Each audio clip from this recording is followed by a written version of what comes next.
Mga kababayan, narito na ang tunay na kampiyon ng Pilipinas, ang Team Suka. May nang maliit, sabi nila't kami di sulit. Porket bumibili lang daw ng suka, di raw karapat-dapat sa pwesto. Pero teka muna, huwag kang bara-bara, serbisyo namin hindi lang forma.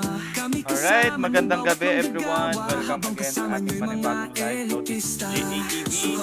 Muli tayong magre-react sa isang panibagong video na ating pakikinggan.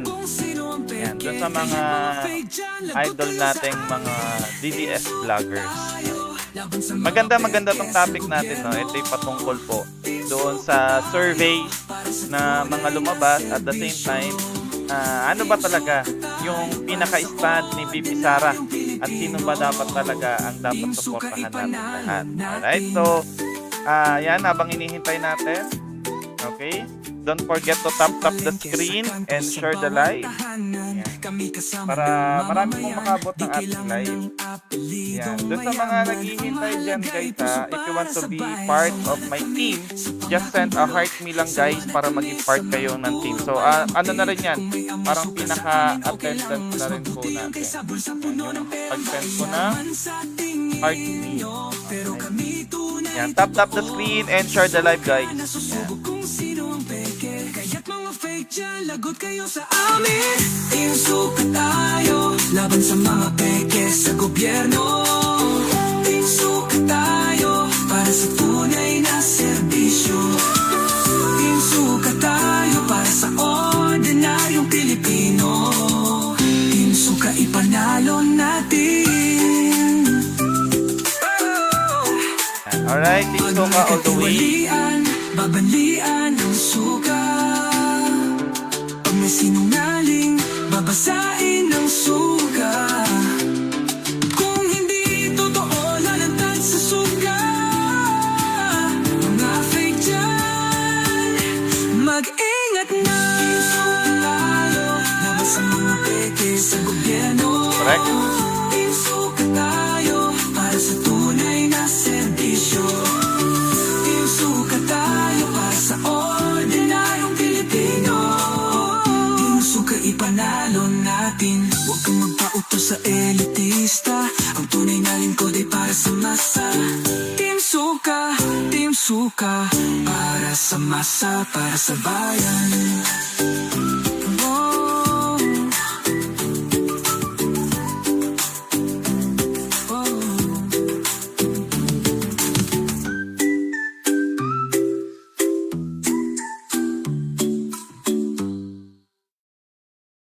Alright, yan, magandang gabi sa ating lahat, mga kababayan. So, yan. Don't forget to tap the screen guys and paki-share po ng ating live, yan, para lumaganap pa yung live natin at marami pong makaabot nung live natin. Yan. Siguro habang naghihintay tayo ng ilang mga kasama natin, magpi-play lang muna tayo ng audios, tapos yan, habang sinishare po natin yung live natin. No, maganda to.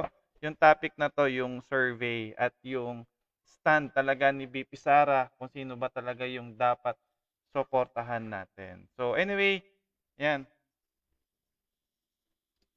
Alright. Yan, tuloy-tuloy lang sa pagtatap-tap and pag-share ng ating mga live.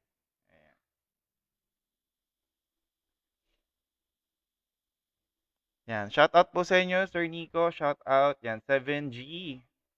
Yan, shout out po sa inyo. And welcome po sa ating live. Bagong Pilipinas, di ba sabi nyo bagong mukha? May prinsipyo at may isang salita, pero bakit ngayon pag nanakaw mas garapalan na? Akala ko'y dala nyo ay liwanag, pero kami pala'y pilit binubulag. Mga matay tinatakpan ng dilim, habang kaban ng bayan ay sinisip-sip. Ang dugo pawis ng Pilipino ginawang puhunan sa negosyo. Kayo'y puro kasinungalingan, sa kanilang salita't posisyon lahat sunod-sunuran, bulag pipig bingi sa hinaing ng bayan. Sa bagong Pilipinas, busog ang mga buhay, ayaman ng bayan ninanakaw ng paulit-ulit sa Senado at Kongreso. Pondo'y nilalaro, tayo'y naghihikahos, sila'y nagpipiesta. Bagong Pilipinas, puro pangako lang, pait at luha ang sa atin ang naiwan. Sa ngalan ng bayan, huwag magpakatanga, tayo'y bumangon laban sa kanila.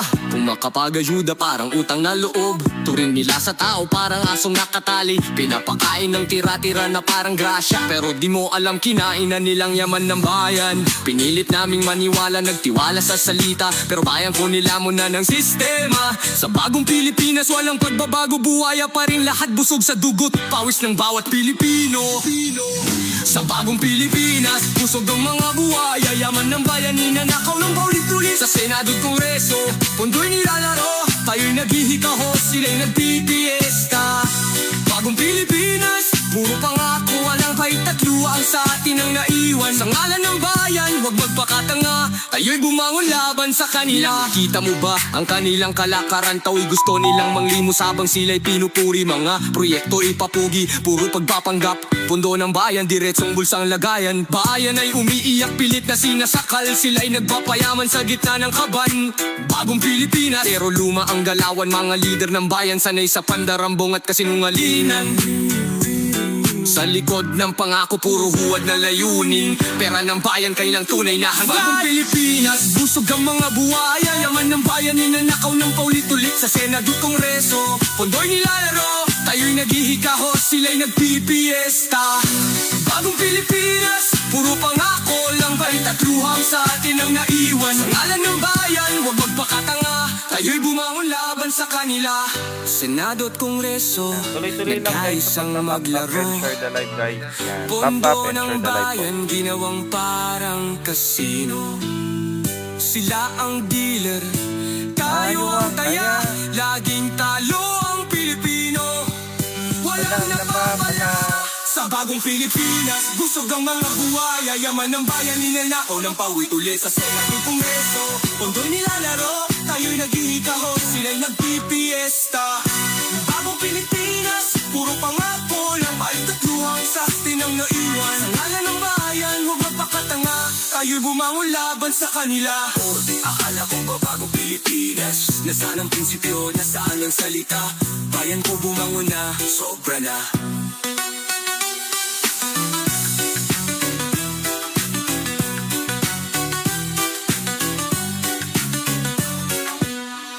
Akala ko ba bagong Pilipinas, nasaan ang prinsipyo, nasaan ang salita?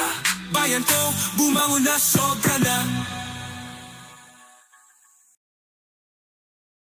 Yan, alright, no? Ayan, habang hinihintay natin yung ilang mga kasama natin, diretso na tayo doon sa pinaka main topic na inihanda natin sa gabing ito, no? Yan, sa mga hindi pa po nagdi-dinner diyan, habang nakikinig kayo, yan, kumain ng yung dinner.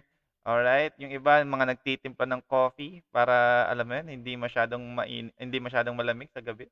Ayan. No, pampakalma yung coffee. Pero baka high blood. Kaya dapat hindi sosobrahan yung pag-inom ng coffee, 'di ba? Ayan.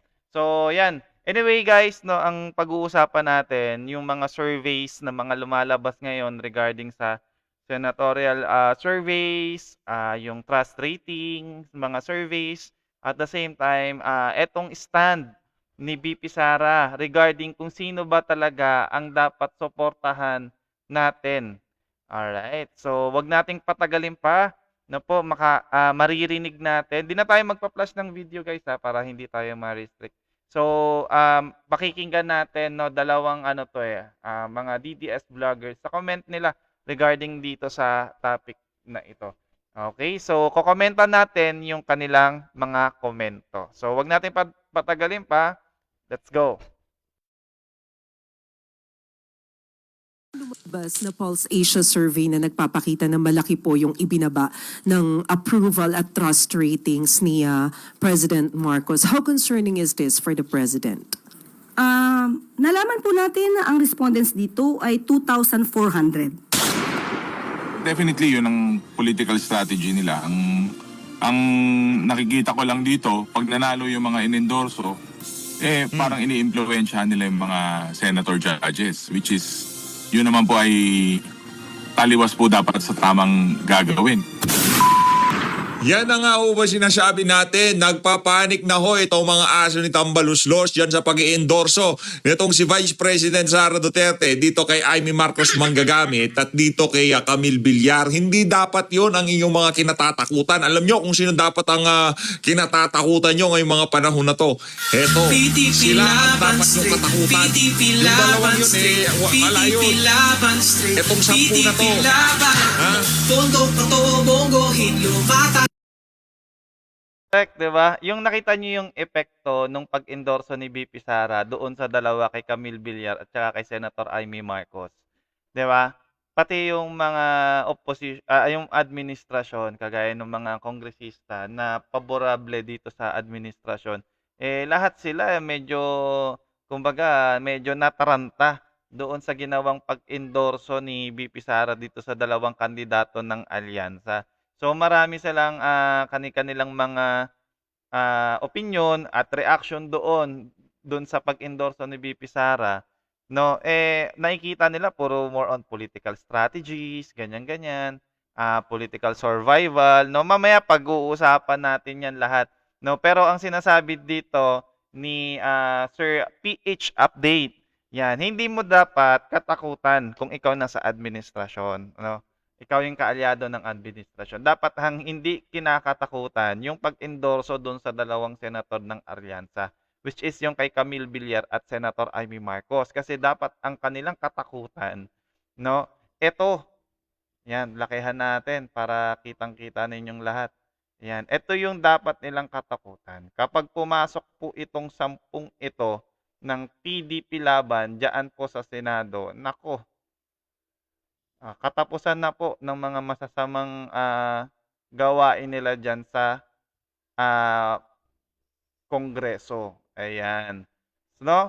Yan ipinapakilala po pinapakilala talaga namin every live natin etong 10 kandidato ng PDP laban straight ni PRRD. Yan. Unahin na natin si Attorney Jimmy Bondoc. Yan, then si Senator Bato de la Rosa.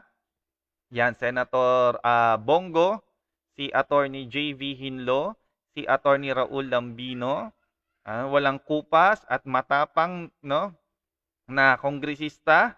Yan, tumatakbo ngayon as senador. Ito si Congressman Attorney Rodante Marcoleta. Yan, paglalaban ka talaga niyan. Pag alam niyang nasa tama ka, ilalaban ka niyan.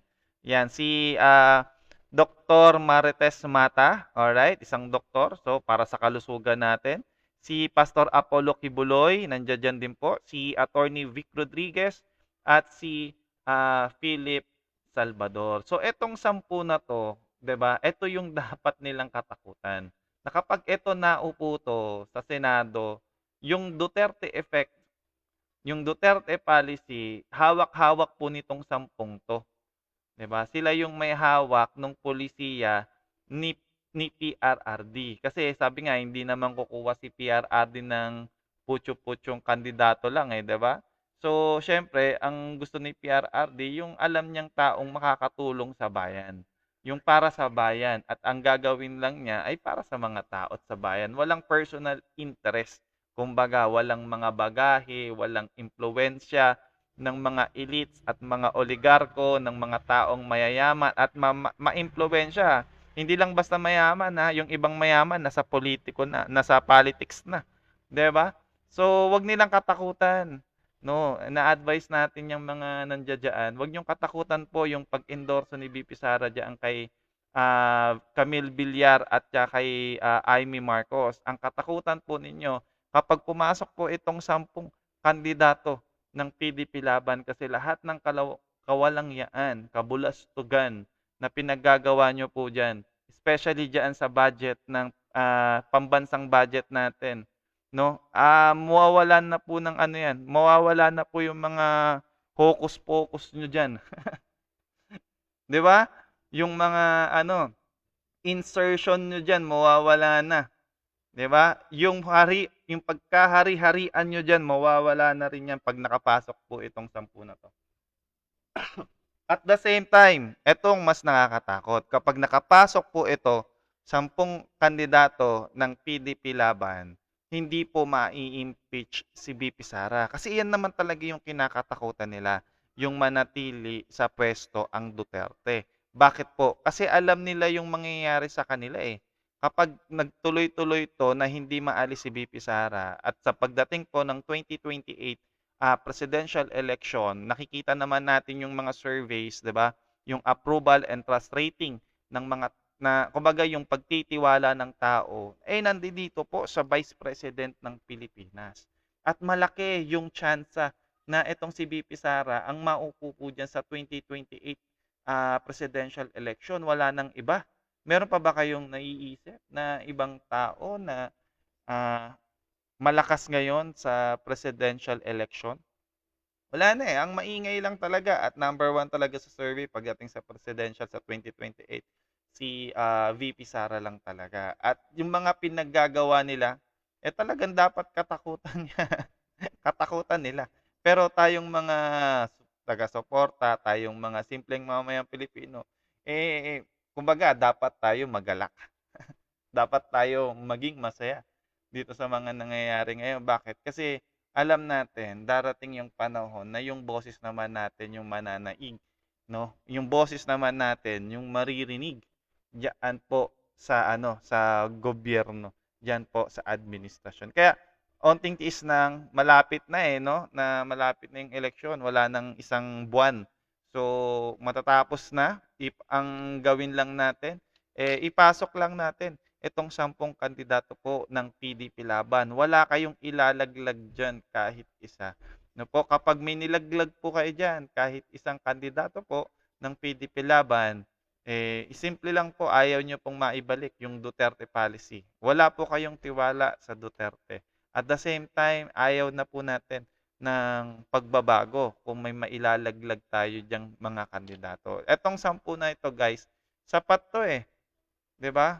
Ang pinaka main goal lang talaga natin, hindi ma-impeach itong si VP Sara.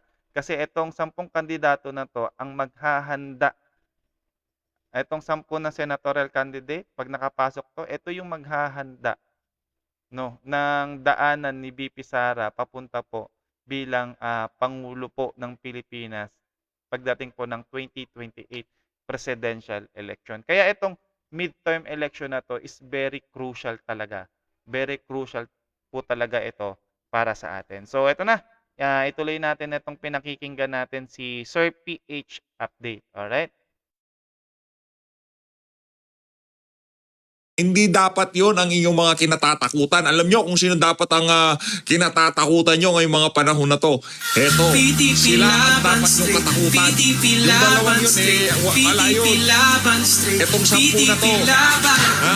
Tondo, Pato, Bongo, Hinlo, Mata, Matuleta, Lambino, Rodriguez, Yan. Salvador, Kibuloy sa Raul Manuel, Senado. Ortega. Tondo, Pato, Bongo, Yan. Hinlo, Mata, Sila Matuleta, dapat Lambino, ang pagkukunan nyo ng Rodriguez, pansin. Salvador, Ako. Kibuloy sa Senado. Sabi sa inyo. PDP Laban Straight, PDP Laban Straight, PDP Laban Straight, PDP Laban, PDP Laban Straight, Sila PDP dapat, Laban Straight, PDP Laban Naku po, Straight, pagkaya naupo PDP talaga naman. Laban. Ayan, suportahan natin. Duterte. Ayun na nga mga kababayan, kung bago lang ho kayo sa PH Update, sa like at sa subscribe, masaya na ho tayo dyan sa mga gusto sumahan sa ating community. Yung join button, nandyan lang ho sa baba. Yan na nga ho ba sinasabi natin dito? Ha? Gumalaw pa lang ng isang beses itong si VP Sara, nagpapanik na ho itong mga unggoy na to. Itong si Raul Manuel, di na ho nila malaman kung ano ang strategiya na ginagawa ni VP Sara. Ang problema kasi dito, pagka kayo, nakaupo kayo bilang congressman. Binaboy nyo itong si VP Sara. Hindi pa siya guilty sa kung ano mga aligasyon nyo sa kanya. Pero kung makapagsalita kayo, dapat patalsikin na siya, di ba? Ganyan ho yung mga yan lalo na yung si Ortega. Ganyan ho sila magsalita sa social media pag nagpapa-press con. Ngayon, itong mga kinakampanya na itong si VP Sara, natural, kayo ang nakaupo na dyan sa House of Representatives. Pag nagpa-press con kayo, pag nagtanong kayo dyan sa mga hearing dyan sa House of Representatives, akala nyo talagang na itong si VP, yung tipong guilty na siya kagad. Correct again, 'di ba? Kasi ganyan naman kasi sila diyan sa lower sa yung ginawa nila doon sa Quadcom hearing na 'yon. Hindi naman in aid of ano yun eh, legislation ang ginawa nila, in aid of persecution. Kasi ang tingin nila doon sa mga resource person na uma-attend diyan sa mga hearing na 'yan, eh, akusado na. Hindi lang basta akusado, guilty na doon sa ano, sa bagay na gusto nilang idiin yung isang tao, 'di ba? Kagaya ng nangyari kay, VP Sara ni hindi nga nila mapatunayan, eh, doon sa hearing-hearing na 'yan na may nangyaring anomalya. 'Di ba? O pagnanakaw itong si VP Sara, biruin mo ba naman nag-file ba naman ng impeachment? Ipinasa nila, eh, wala nga silang ipinail na kaso man lang sa ombudsman, 'di ba? Hmm, kalokohan din itong mga 'to, eh. May maidiin lang, kumbaga makikita natin na ginagawa nilang, pamumulitika dito sa ating, Vice President na si VP Sara. Ayan, continue natin. Gayong hindi pa tapos ang nangyaring nagaganap na investigasyon sa COA, wala pa talagang napapatunayan laban dito kay BP. For short, lahat to pawang mga chismis pa lang, pero kung ituring nyo yung mga aligasyon na yan kay BP Sara, ang dating parang guilty na siya. Yan ang problema sa inyo. Itong mga kumakandidato, wag nyo hong banatan kung itong mga to, nakikita nyo sa mga susunod na panahon, hindi magiging pabor sa mga naratibo ng mga amo nyo. Sorry na lang sa inyo. Ba't ba kayo nagpapanik dyan sa dalawa na yan? Hayaan nyo yung si Amy at yung si Camille. Eto, yung dalawa na yun, hindi nyo problema yun. Ito talaga, yung 10 na yan, naku, pagka yan naluklok dyan sa Senado, sigurado, kayong lahat may kaalalagyan, lalo na yung mga maaangas na congressman, naku, makakakita na kayo ng inyong mga katapat pagka nakaupo itong 10 na to. Hindi pa naupo si VP Sara sa 2028, sila pa lang hong paunang 10 uupo. Sigurado, may kalalagyan itong mga walang yan to. Pakinggan natin ang pagpapanik nitong si Aling mamaya si Aling Claire baba na. Kasi nung nagkaroon ng nung in-endorse ni VP Sara itong si Camille at si Amy Marcos, ang daming nag-react, no? Not only DDS supporters, kasi yung mga DDS supporters, yung mga suporta ng mga Duterte, ang sa atin ang diskusyon lang natin kung iboboto ba natin, 'di ba? At kung maglalagay lang ba tayo ng 11 or 12 or sapat na ba yung 10. Ayun lang yung diskusyon natin, eh. Pero sila, yung mga opposite side ng mga Duterte, yung 'di ba? Sila na umuusok yung ano nila, yung kanilang mga puwetan. 'Di ba? Kumbaga nataranta sila doon sa ginawang pag-endorso at nagbigay na sila ng iba't ibang komento, kesyo political strategy, political survival. So mamaya, no, at magandang-maganda talaga 'tong pag-uusapan natin ngayong gabi. Ayan. No, ang dami nilang komento, no. Kung doon pa nga lang sa pag-endorso ni VP Sara sa dalawang kandidato ng alyansa na si Camille Villar at Senator Amy Marcos, natataranta na at natatakot na 'tong mga 'to. What more kung etong 10 ng PDP laban makapasok, ito yung talagang dapat nilang katakutan diyan, 'di ba? Kasi ito yung pipigil talaga sa kawalang-yaan nila diyan, 'di ba? Diyan sa lehislatura. Yan, continue natin. Kaya magandang punto dito ni Sir PH update Yan, kudos sa'yo Sir PH. Natin yan. Itong si Raul Manuel, mag-TikTok ka na lang kasi. Dami mo pang kaartihan, masyado ka pang, wag mo nang pigilan yan, Brad. Kung ako sa'yo, ilabas mo na yan. Ang dami mo pang dami mo pang hanas sa buhay mo alam naman ng buong sambayan ng Pilipino na lakambini ka, Brad. Ilabas mo na, wag ka nang mahiya. Kung meron kang iladlad mo na. Yung makapagsalita ka, kala mo talagang may ibubuga ang maibubuga lang ho talaga niyang si Raul Manuel sumayaw yun yan ho ang expertise ng mama na yan di lang ho natin alam kaya siguro nagpapanik yung mga yan matatalo ho siguro yung kanilang yung kabataan party list. Napanood niyo na ba yung video niyan ni Raul Manuel na sumasayaw sa TikTok? Search niyo yun, guys, medyo nakakatawa yun. Gusto niyo tumawa, gusto niyo pampagood vibes, panoorin niyo po sumayaw etong si Raul Manuel. Matatawa kayo. Yan. Diba? Yung Duterte Youth kasi, siya ang pinaka number 1 na party list ngayong mga panahon na to. Eh, depende na lang sa survey. Yung mga survey firm na pagmamayari ni Marcos Jr. ay nitong si amo niya, siguro makakapasok itong mga to. Pero doon sa lihitimong survey, at mamaya pag-usapan din ho natin yung kay Claire Castro, hindi ho nakakapasok yung kabataan party list na yan. Para sa mga kabataan, hindi porket nakalagay yung word na kabataan, para sa kabataan yan. Yung ginagawa ho ng kabataan party list dyan sa Correct. House of Representatives, wala pa ho tayong nakita na kung saan nagsulong sila ng isang panukala na ikakabuti ng mga kabataan. Yung mga skandalo Correct. naliling dyan sa mama na yan, baka hindi dapat kabataan party list ang pangalan ng party list ng mga yan, dapat kamatayang party list. Kasi yung ibang mga kasapi dyan sa party list na yan, di umano nalilink din sa mga sa mga nangre-recruit sa ating mga kabataan para umakyat sa kabundukan. Disclaimer lang hindi to pagre-red tagging guys o galing to mismo sa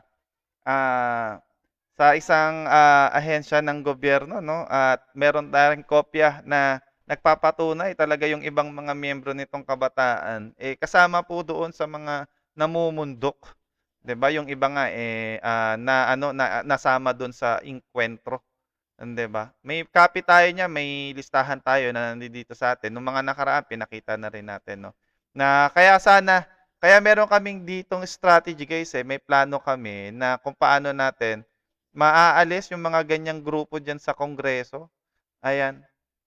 Para maalis natin yung mga grupo na yan, suportahan po natin tong mga party list under PDP and Duterte leaning party list, no, which is etong Juan Aguila, yung BH Gabay party list, yung Agri party list, BG Ipanaw, yung Malasakit at Bayanihan, PPP party list, Duterte Youth party list at Sagip party list. So ginawa namin guys, pinaghati-hati namin etong mga party list po na ito bilang pagsuporta dito sa mga party list na to. For example, for Luzon, meron kayong 3 party list na pwede nyo pong suportahan, no? Yung Aguila, BH, and Gabay. For Visayas, yung Agri, BG, at saka yung Ipanaw. Malasakit naman sa Mindanao, Bayanihan, PPP party list at Duterte Youth party list. For OFW, overseas worker natin, yung mga nasa abroad, etong Sagip party list. Kaya natin ginawa to guys, para itong mga komunistang grupo, no, yung mga pasaway na grupo na diyan na mapasimuno ng mga kaguluhan na nangyayari ngayon dito sa Pilipinas, maalis na diyan sa Kongreso. 'Di ba? Ito na yung listahan ng dapat suportahan natin.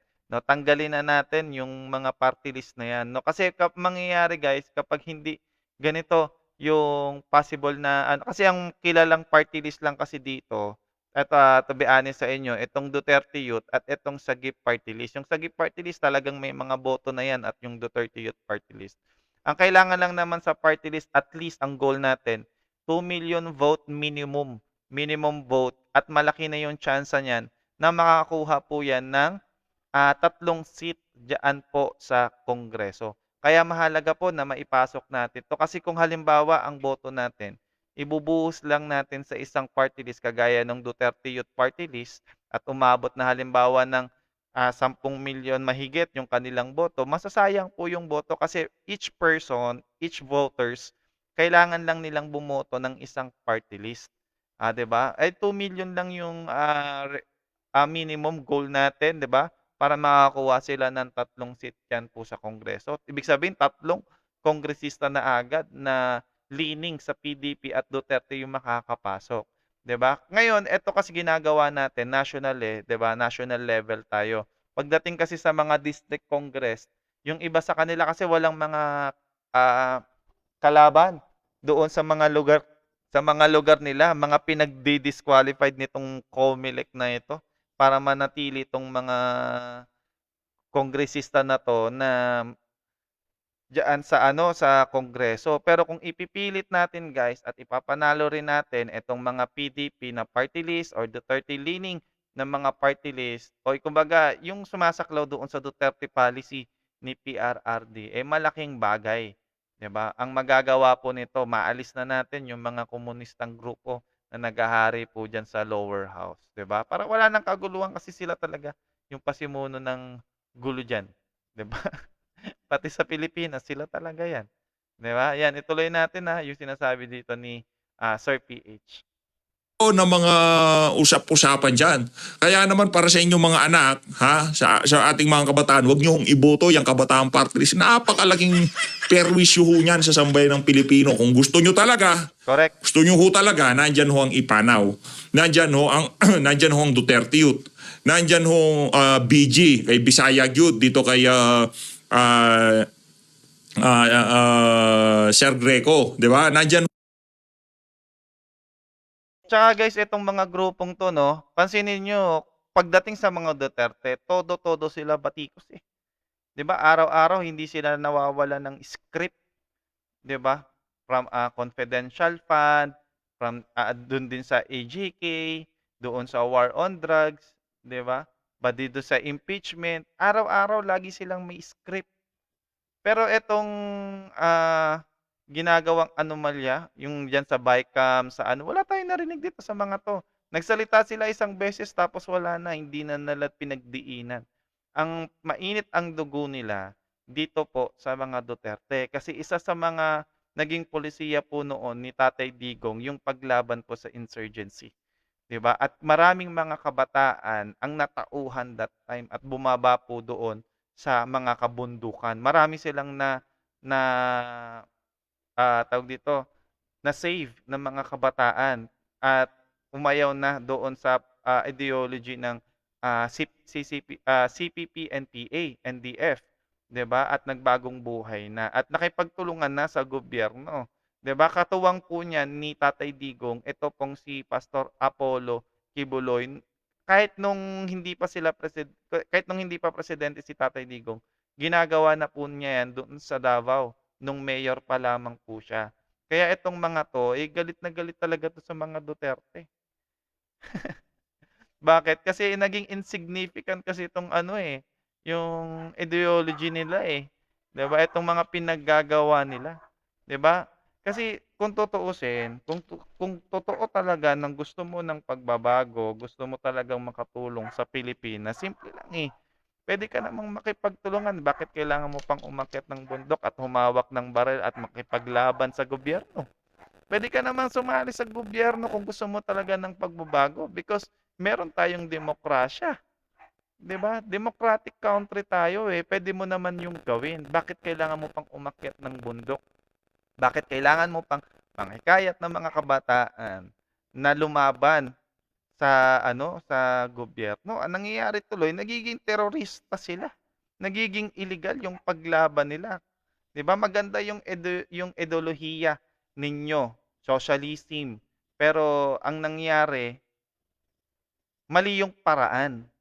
'Di ba? Kung gusto mong idiin talaga yung iyong ideolohiya, simple lang, sumali ka sa gobyerno, makipagtulungan ka sa gobyerno, makipagdiskusyon ka sa gobyerno, gano'n kasimple. 'Di ba? Hindi yung magyayaya ka ng mga kabataan, iimpluwensyahan mo, tapos dadalhin mo dun sa kabundukan at tuturuan mong humawak ng baril.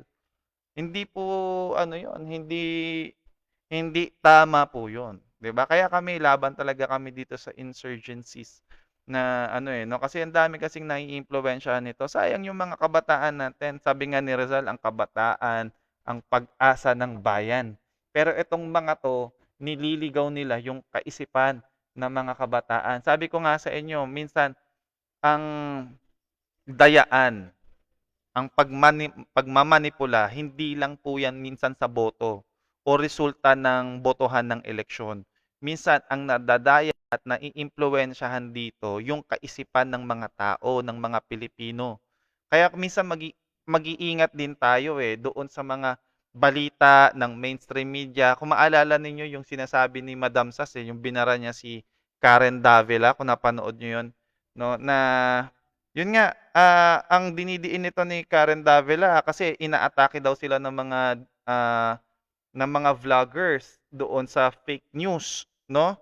Nagpapakalat daw ng fake news yung mga vloggers. Sabi ni Madam Sas, sino ba yung unang nagpapakalat ng fake news at maraming naipakalat na fake news, 'di ba? Sino ba yung nag-iimpluwensya sa isipan ng mga tao kung bakit gano'n yung nangyari, 'di ba? Sa matagal na panahon from Marcos administration, yung kay FEM, yung senior senior, hanggang kay Pinoy, kay Noynoy Aquino. 'Di ba minamanipulate na tayo ng mainstream media at nalaman natin 'yon at nabunyag lang talaga at nabigyan ng priority yung misleading and misinformation ng mga mainstream media nung panahon ni Tatay Digong. 'Di ba? Kaya ang tao that time talagang nakita nila na, oo nga 'no, naiimpluwensyahan na ako nitong mga 'to, eh. 'Di ba? Ang trabaho ng mainstream media is magbigay ng tamang impormasyon sa mga kababayan natin dahil nga sa nami-mislead nila yung mga tao, eh, naiimpluwensya nila na gumawa na ano, sumuporta dun sa mga bagay na mali naman. 'Di ba? 'Yan, continue natin 'to si Sir PH. Napakagandang ano 'to, topic 'to. 'Yan, please guys, tap the screen and paki-share na rin po ng ating live. 'Yan, thank you. Yan ho yung mga party list na yan. Yung mga party list na yan, yan ho yung mga party list na nakalinya sa prinsipyo nitong si dating Pangulong Rodrigo Duterte. Pakinggan ho natin ang mga banat nitong si Raul Manuel. Ang mga ine-endorse niya, yun yung mga tiyak siya na hindi siya iko-convict. At kasama dyan, Alangan naman. Tanga ka ba? Si BP Sara ho daw, yung mga ini-endorso niya, yung mga siguradong hindi siya i-convict. Alangan namang i-endorso niya yung mga anak ng to. Grabeng kaisipan yun, eh, no? Eh, normal talaga. Siyempre, ang susuporta ni BP Sara, yung hindi maglalaglag sa kanya. Eh, di ba?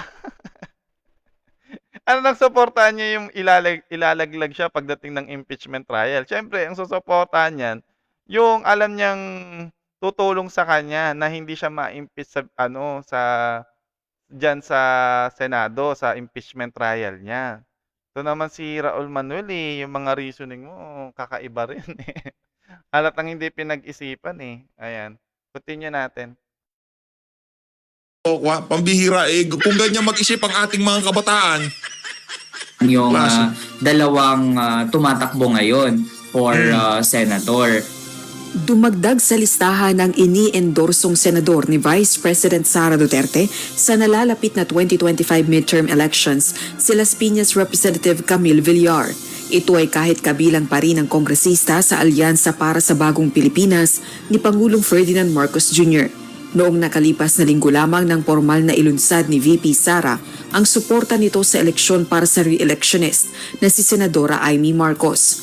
Ayon kay VP Sara, magkakaisa sa iisang mithiin sina Senator Marcos, Representative Villar at 10 senatorial candidates sa ilalim ng PDP laban ni dating Pangulong Rodrigo Duterte. Ito ay ang pagsulong ng mapayapa at maunlad na Pilipinas. Subalit naniniwala ang Makabayan Solon na si Kabataan Party List Representative Raul Manuel, desperado si VP Duterte na mailuklok ang mas Senado sa gitna ng nakaambang impeachment trial nito.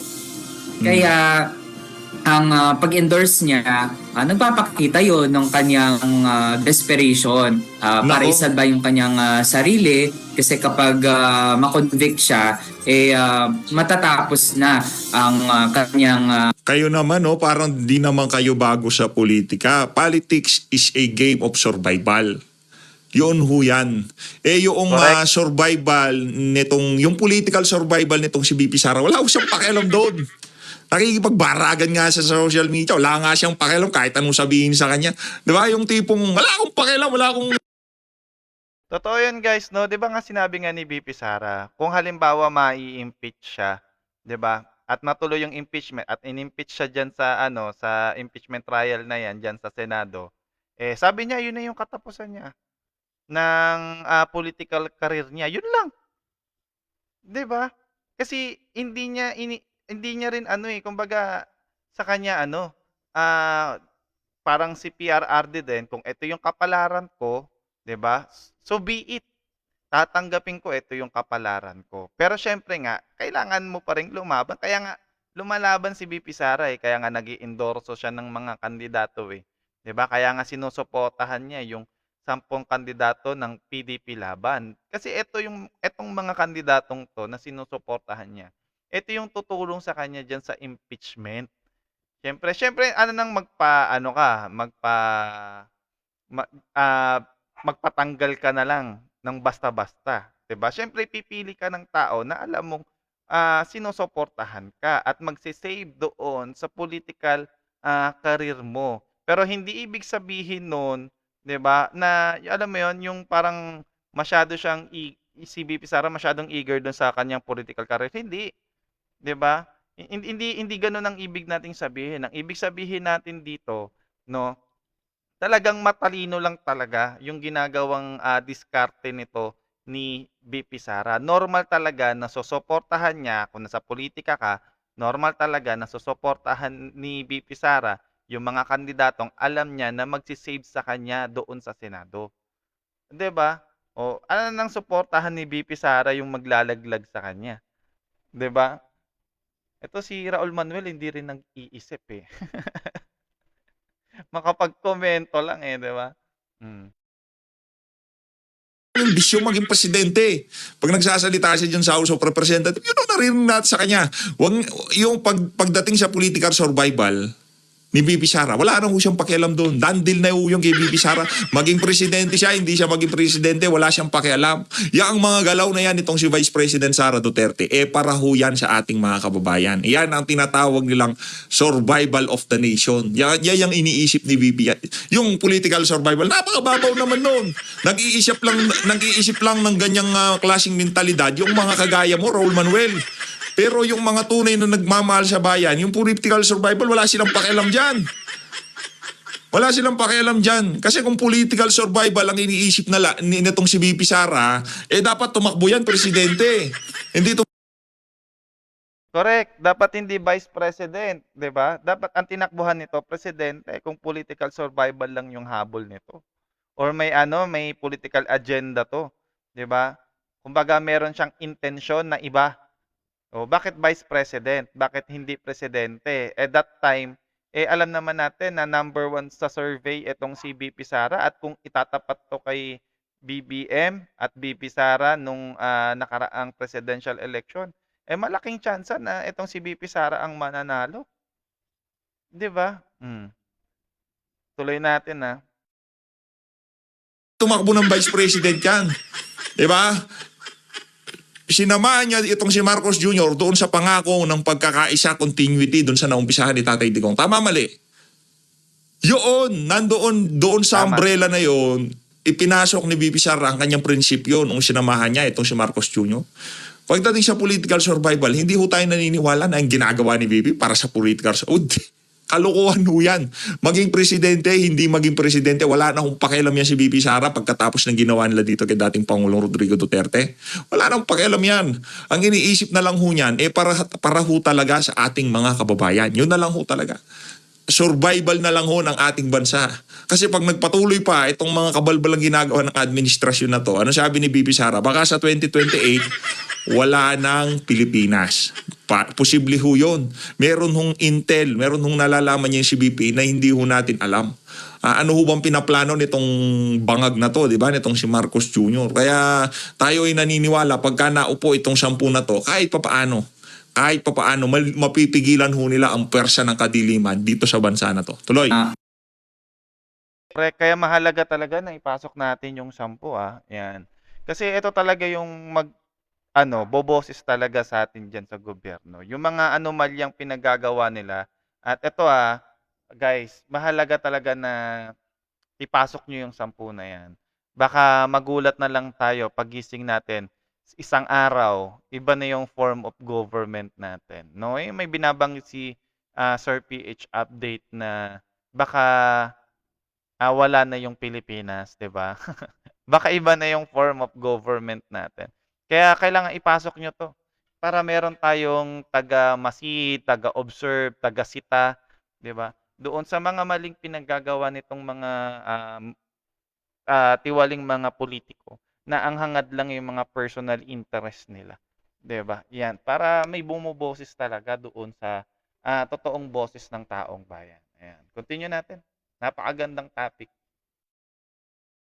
Ambisyon para magpatuloy pa sa public service. Hindi naman nagtataka ang dalawang House leaders sa naging hakbang ni VP Duterte sa gitna ng papalapit nitong impeachment trial. Ayon kay Lanao del Sur 1st District Representative at House Assistant Majority Leader Sia Alonto Adyong, iginagalang niya ang karapatan ni VP Sara na i-endorso ang mga kandidatong nais nitong suportahan.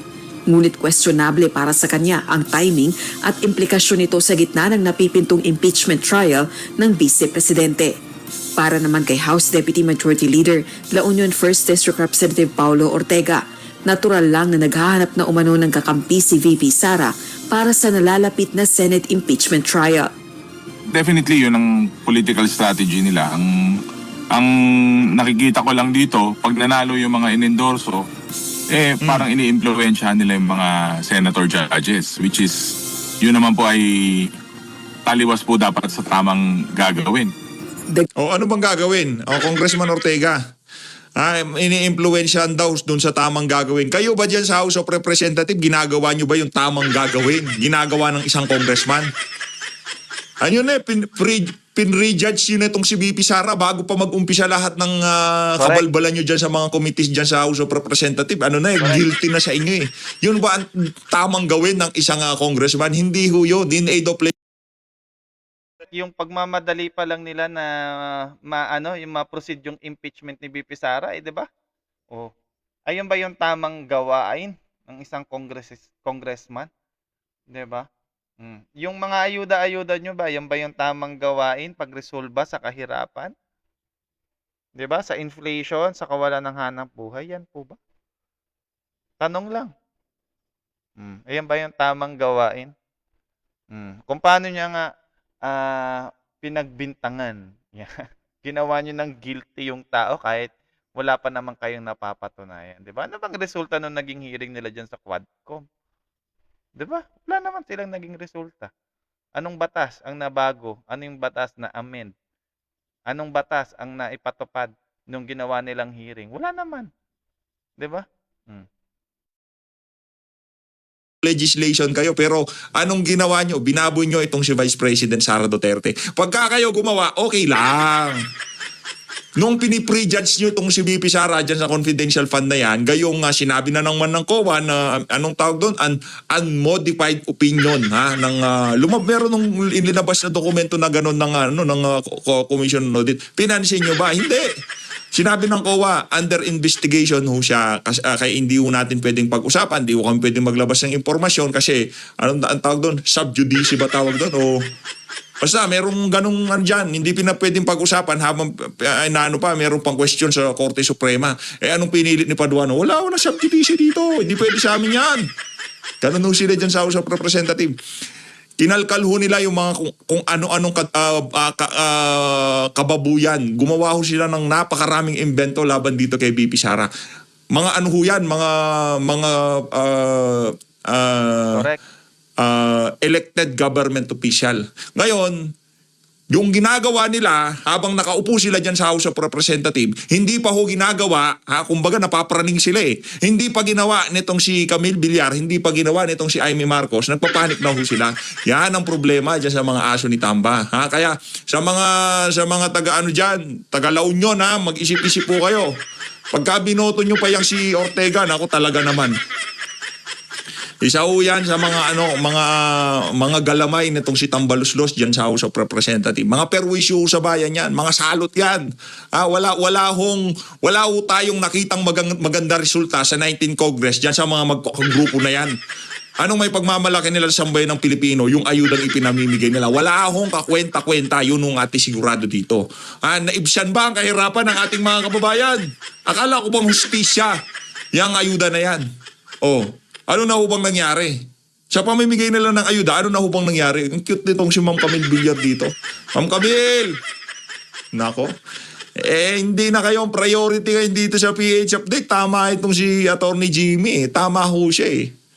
Ano ho yan? 110% right itong si Atty. Jimmy. Ang i-prioritize ho natin ang 10 ni Tatay Digong. Bala na kayo dun sa dalawa. Mag-away-away kayo. Pero wag nyo nang sabihin kung sino pa yan o pili kayo dun sa number 40 o number 50. Dun sa top 40, top 50 para lang mapunuhan natin.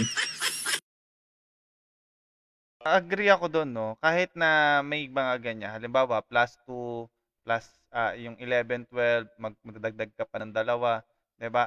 Tapos may mga sinasabi silang political strategy daw, ganyan-ganyan. Kung gusto mong maglagay ng dalawang kandidato, sa sayo na lang, no? Pero dapat ang i-focus talaga natin yung 10 kandidato ng PDP Laban kasi mahalaga talaga na ipasok talaga natin tong 10 na 'to. Ayan, lahat ng iniisip nating mga political strategy kung ano man yung resulta after ng eleksyon, 'pag nakapasok 'tong 10 na 'yan, tandaan ninyo may tinatawag tayong Duterte effect. At yung mga 'yan magbabaliktaran diyan kapag naipasok natin. Kasi alam nila na pagdating ng 2028 presidential election, ang mauupo na si VP Sara. Pero kapag hindi naipasok yung 10 ng PDP, hindi yan magbabaliktaran kasi alam nilang wala pala yung boto ninyo eh. Wala palang suporta ang taong bayan sa inyo eh. 'Di ba? Kaya walang Duterte effect noon. Pero kapag ipasok lahat yan, walang nalaglag kahit isa. Napakalaki ng magiging epekto po niyan sa gobyerno natin, especially diyan sa mga politiko, no? Sila yung mga nanganganib doon sa mga political career nila. Ayan. Kaya suportahan natin yung 10 kandidato ng PDP Laban, wala kayong ilalaglag na kahit isang kandidato. Ayan.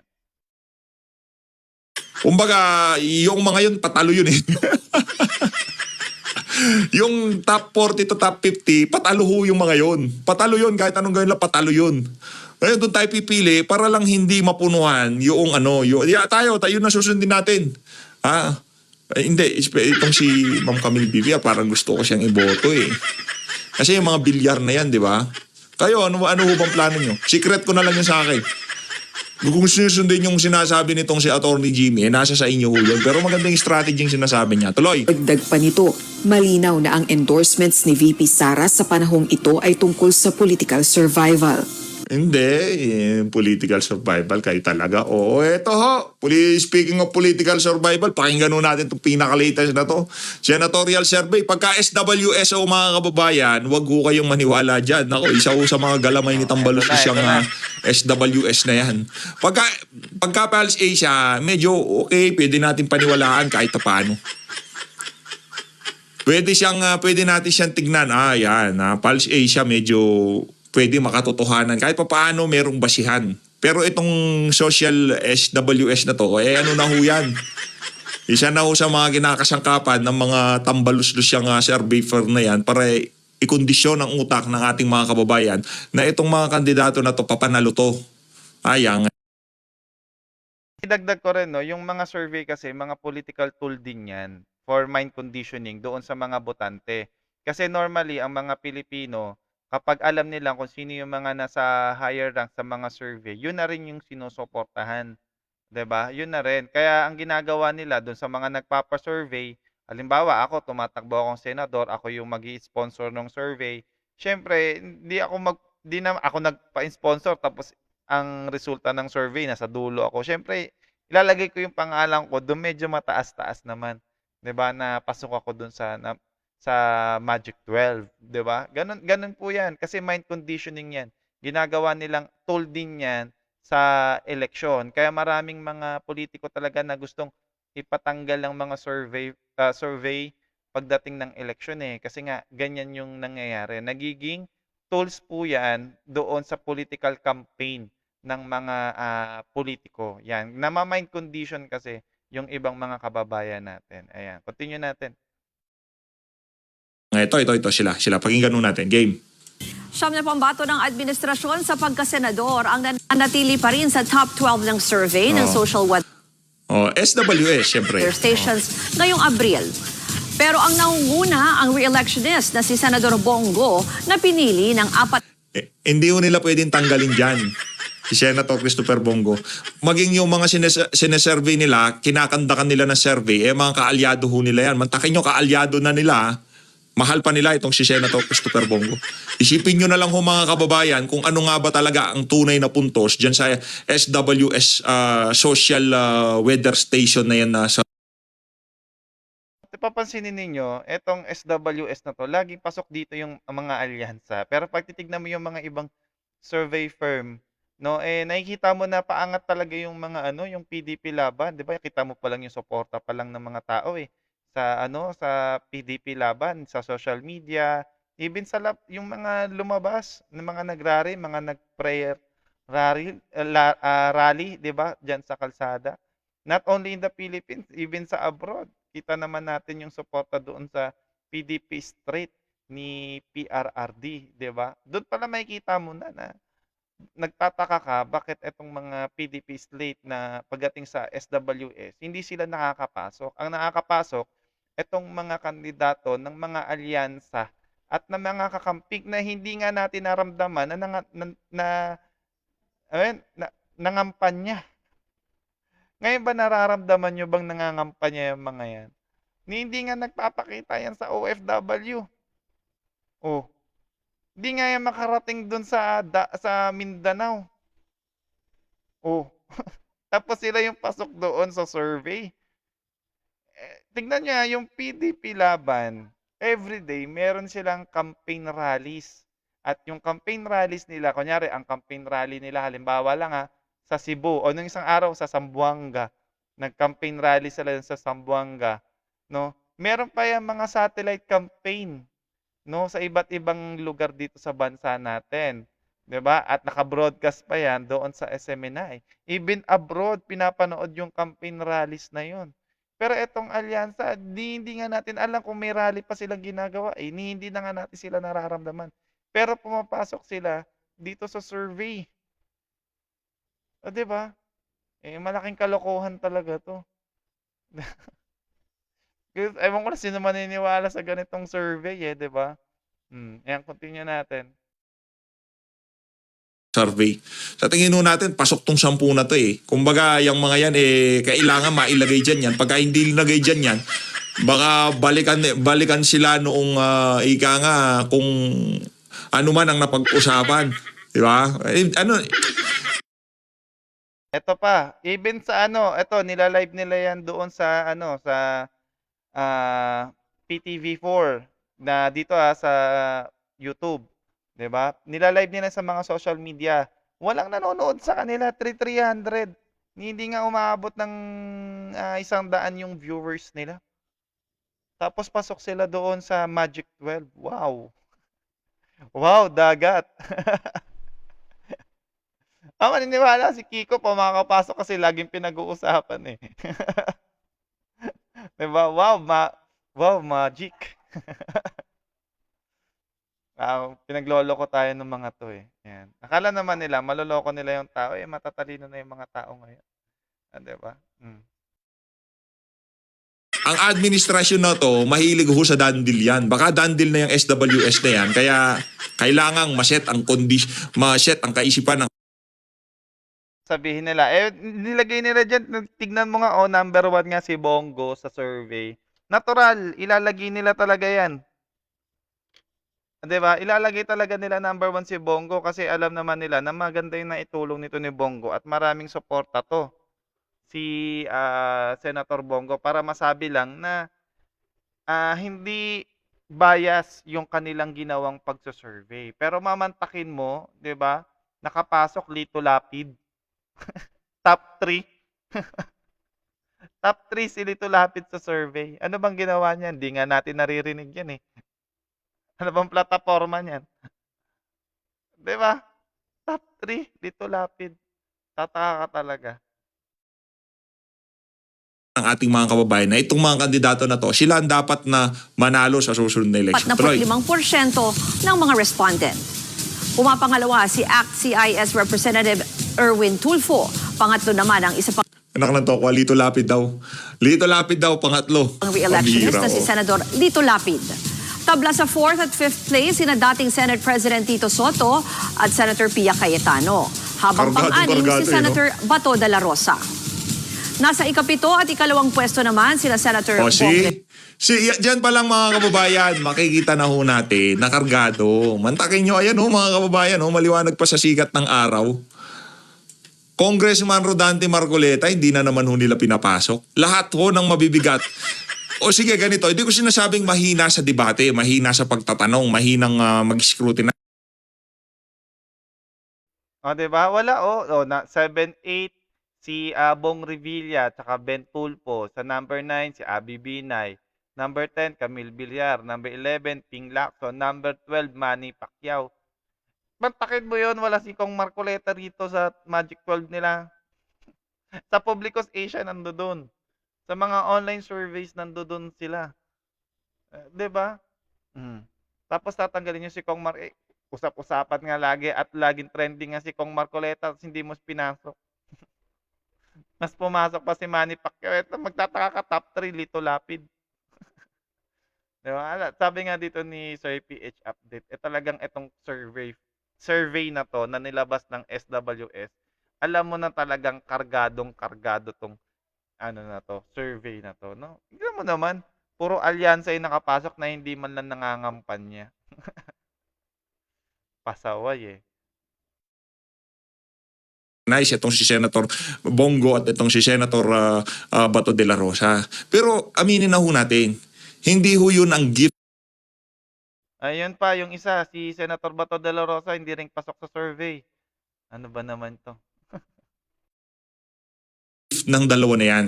Si Senator Bato, nandun ho siya, na naririnig ho natin pag nagtatanong, talagang direct to the point din ho siya kung bumalagbag eh. Si Senator Christopher Bongo talaga magserbisyo ang trip niyan, hindi yung kung ano-ano mga pinag-uusapan. Yan ho talaga trip niya, magserbisyo. Basta ako, magserbisyo ako, pinito. Wala, bahala kayo dyan, tanong-tanong kayo dyan. Ako, meron akong ginagawa, merong nangyayari sa trabaho ko. Ganun no yung mentalidad ni Senator Christopher Bongo eh. Pero, ang dahilan kung siguro bakit hindi nila gustong papasukin itong si Congressman Rodante Marcoleta dyan sa SWS na yan, baka mapalo sila dito kay Tambaluslos. Kasi alam mo nila, pagka nakasingit dyan, itong si, ang pangalan nito, itong si Congressman Rodante Marcoleta, mabubulabog ho ang Senado. Yun ang ating sigurado. Kaya magtulong-tulong ho tayo. Yung mga survey na yan, mga basura yan. Isipin nyo na lang ho mga kababayan, pinasok ho nila itong si Camille Villar, itong si Bong Revilla, gayong sa mga naglalabasang survey, lahat ng mga kandidato na yan, pababa. Paakyat itong ating mga kandidato na to. Kaya yung SWS survey na yan, huwag nyo hong isipin na totoo yan. Yan ho'y kargado, di nyo ho ba nakikita? Etong si Camille Villar, yang si Bong Revilla, yung mga mahihina dyan, sabihin natin yang si Ping Lacson, yang si Manny Pacquiao, Abby Binay, Camille Villar, Ben Tulfo, yang si Bong Revilla, yan hong mga kasabayan, dapat sa survey. Kung talagang totoo yan, dapat nandyan, nagkakasalinsinan yan. Yan si Attorney Jimmy Bondoc, Philip Salvador, Congressman Rodante Marcoleta. Yung tatlo na yon, base sa ating nakikita at nararamdaman sa social media kung paano tanggapin ng ating mga kababayan itong tatlong kandidato na to, dapat naglalaro sila sa mga pwesto na yan. Pero hindi ho natin nakikita dahil rig. Ano ho yan? Kargado yung survey na yan ng SWS. Tuloy. Revilla at TV host na Ben Tulfo. Umakyat ang ranggo ni na Abby Binay at Camille Villar na nasa ika-siyam. Ano bang ginawa nila? Paano aakyat? Diba? Maya't maya ang laman ng balita itong si Kong Marcoleta, itong si Atty. Jim Bondoc, di ba? Na ang trajectory ng kanilang pangangampanya, kanilang mga pwestuhan sa senatorial race, laging pataas. Dito lang ho sa SWS na to. At lahat ngayon ng mainstream media, ini-SS yung issue na yan, yung balita na yan. Yang mga kandidato na yan ng administrasyon. Kaya wag ho kayong magpabudol, wag ho kayong magpaloko. Tuloy-tuloy lang ho tayo. Duterte straight, PDP laban straight. At ika-10 pwesto na ngayon mula sa 11 to 13 noong Marso. You good no? Fresh gata? Kaya wag tayong maniniwala basta-basta doon sa mga lumalabas ng mga surveys, no? Mind conditioning yan. Kasama yan doon sa campaign materials na ginagamit nila. Ayan. Nagbabalik na sina Ping Lacson at Manny Pacquiao. Nasa 13 to 14 spots sina Willie Revillame at presidential sister. Oh my goodness, kadiri naman kayo dyan sa SWS survey. Ang baboy nyo naman. Kadiri naman kayo, ibang klase ho kayo. Nakakadiri kayo. Kiko Pangilinan, Bam Aquino, nako. Wala, hindi ko nakita si Abalos. Nilaglag na. Nilaglag na si Abalos. Tapos kailangan maipasok itong si Amy Marcos at itong si Revilla pag nagkataon. Sila yung wild card dito. Babanggitin ko guys Amy Marcos, At saka si Willie Revillame pang 13 and 14. Tapos sa 15 and 16 naman si Bam Aquino at si Kiko Pangilinan, 'di ba? Kaya magtataka ka talaga mga alyansa lang yung nakakapasok ko tsaka kakamping. 'Di ba? Mm. Talagang ayaw niyong makita ng tao yung pangalan ng PDP, ha? Mm. Pero tandaan nyo, bago magkaroon ng eleksyon, yung pinakahuling-huling survey, tignan nyo guys, pasok tong 10 ng PDP laban. Ayan. Depende na lang kung mamanipuluhin din nila. Kasi unang-una, itong mga survey firm kasi na itong mga to, syempre, iniingatan din nila yung credibility nila kahit wala na silang kredibilidad. 'Di ba? So, ilalabas nila marahil siguro yung totoong survey na talagang choice ng tao doon sa pinakahuling survey na gagawin nila.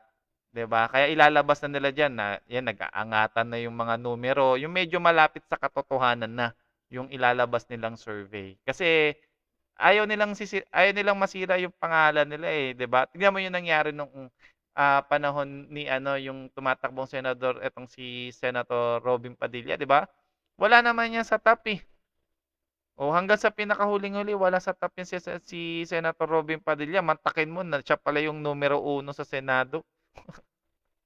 O 'di ba? Ang dami ngang umangal ng mga kakamping nun. Oh. Nag-iiyakan yung mga kakamping nun, bakit daw siya yung number 1? Oh. Yan.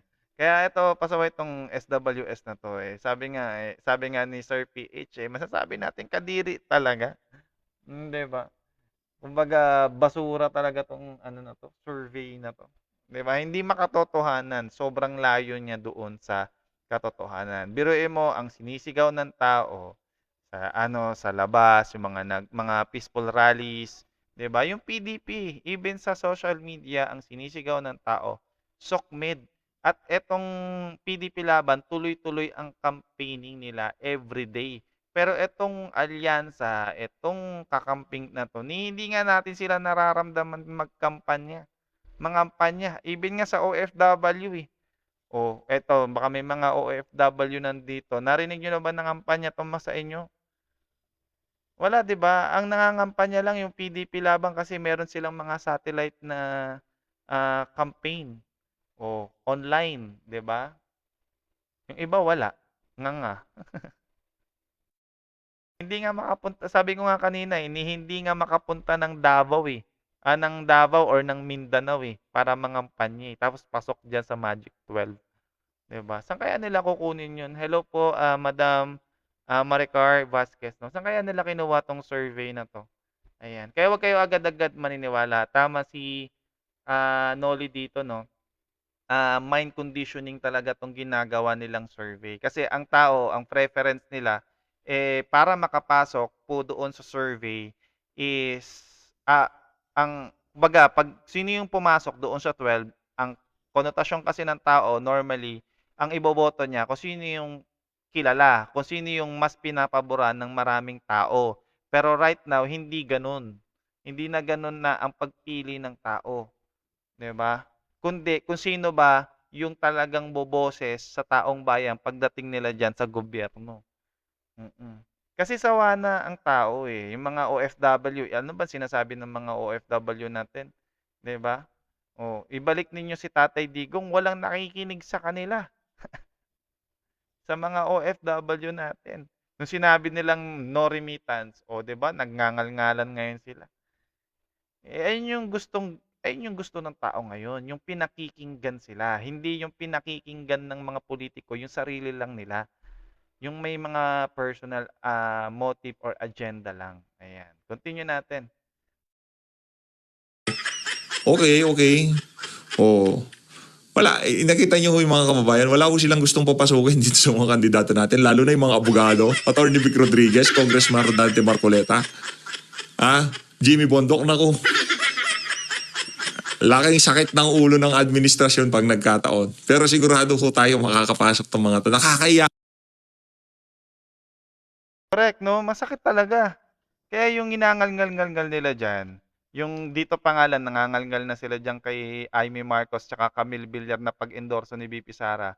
Nako, mas ngangal-ngal yan mga yan kapag pumasok talaga tong 10. Yung mga puweta niyan parang sinindahan ng ano, ng paputok. Gano'n yan. Oo, kasi alam nila yung mangyayari sa kanila 'pag pumasok tong 10 PDP. Kaya hangga't maaari tinatanggal nila dun sa frame, na sa mata, sa isip ng taong bayan yung PDP Laban. Pero ang hirap tanggalin, kasi ang lakas, Nakadikit kasi doon sa PDP Laban yung pangalan ni PRRD at yung pulisiya ng Duterte. Nakadikit doon sa PDP Laban kaya ang hirap tanggalin. Hi Noriko, shoutout po sa'yo. Yan. Welcome sa live. Kaya kayo, social weather station, ang baboy ng survey nyo. Ito pa lang ang ngayong mga panahon na to, ito yung pinakababoy na survey na nakita natin. I-share nyo ho ang video na to para matauhan ng ating mga kababayan kung sakaling makita man nila yan. Kiko Pangilinan, napunta dyan sa 15 to 16 na yan. Yung pinagtitripan na lang yan sa social media, umiiyak na nga ho siya sa kahihiyan. Matakin mo, kakainin mo daw na saging. Di ba? Kumakain ng daon ng saging. Tapos boodle fight yung paraan ng pagkain ninyo tapos kakain ka sa takip ng kaldero. Boodle fight yun tapos kakain ka sa takip ng kaldero. Ano ba namang utak yan? Sabi ko nga nung kagabi, gusto nilang maging relevant sa mga tao, di ba? Kahit magmukha na silang tanga, basta maging relevant lang sila. Ang nangyayari ngayon, imbis na suportahan sila ng tao, ganyan, nagiging katuwaan ngayon sila, nagiging clown ngayon sila dyan. Kaya kung sino man yung nakaisip ng strategy na yung PR ni Kiko, sana palitan mo na Sir Kiko kasi sinisira ka niyan. Pero ito nga si Madam Lenny nung tumakbong presidente, di ba? Pero mo, pinahami-hami wave. Di ba? Nagkami-hami si Lenny Robredo, di ba? Oh, paano mananalo yun? Ang tao ngayon, eto tayo mga Pilipino, ang gusto natin yung totoo. Kagaya ng ginawa ni PRRD, yung sa totoo ka lang. Ipakita mo kung sino ka, yung totoong ikaw. Hindi mo kailangang magpanggap. Hindi yung katulad ginawa ni Marojas na ng trapiko. 'Di ba? Naging traffic enforcer tapos yung ginawa niyang sign yung paganyan. 'Di ba? Yung tas kumakain sa baso tas umiinom sa plato. Yung mga ganong klase, ka-impokrituhan 'yun. Hindi niyo na mauuto yung mga tao sa ganong klaseng strategy. Kaya sana baguhin ninyo, Sir Kiko. Ang nangyayari, nasisira kayo. Nasisira kayo sa mga PR ninyo. Yan. Hindi na yan gusto ng tao. Ang gusto ng tao, yung kagaya ni PRD, straightforward, yung may isang salita na kapag sinabi nila, gagawin talaga nila. At nagpapakatotoo lang sila doon sa kung sino talaga sila. 'Di ba? Tignan nyo si PRRD, bago siya nanalo, ang sabi niya, "Wag niyo akong iboto." 'Di ba? Wag niyo akong iboto kung ayaw niyo akong iboto kasi ito yung ugali ko. Kung ayaw niyo mapagmura ako, wag niyo akong iboto. 'Di ba? Pero binoto pa rin siya ng tao kasi nakikita ng tao na totoo itong si PRRD. 'Di ba? Totoo itong si PRRD. Ayun yung nakikita namin ngayon. Even itong kandidato ng 10 PDP Laban, nakikita namin, ito, nagpapakatotoo to Hindi na nila kailangan gumawa ng magsayaw-sayaw or anything na 'di ba? Kasi nakikita namin totoo yung nila, yung layunin nila, 'di ba? Yung gusto nilang mangyari sa bansa natin, 'di ba? Nagpapakatotoo lang talaga sila. Hindi nila kailangan gawin o gayahin yung ginagawa ng isang taong maralita para masabi lang na relevant ka sa kanila, 'di ba? Yun lang yun, maging totoo ka lang sa sarili mo. Sapat yun, siguro baka iboto ka ng tao. Pero kung gagawin mo, lolokohin mo lang sila sa mga ganyang klaseng strategy, pagdating mo dyan sa Senate, baka mas lalo mong lokohin yung, kumbaga, paano pa magtitiwala sa iyo yung tao kung sa pangangampanya pa nga lang, hindi ka na nagpapakatotoo sa sarili mo. 'Di ba? Yan. Yan, sabi ni Nelifer, yan, straight vote PDP laban. Ayan, continue natin. Kain ka sa takip ng kaldero. Ang daming plato ni Idol TikTok, di ba? Mr. Senadora Amy Marcos, habang dikit din sina Kiko Pangilinan at Bahala nga kayo dyan. Bahala nga kayo dyan. Kayo talaga dyan sa SWS social media. Sa bagay, ngayon lang naman pala kayo kumikita. Presidential at senatorial election lang kumikita yung mga survey firm na yan. Bigay na muna sa kanila. Hanap buhay nila yan eh, di ba? O, yung iba nga dyan, di umano willing magbayad ng 2 billion pesos para manalo lang dito sa election na to. Kung willing ho silang magbayad ng 2 billion, di umano yung isang kandidato.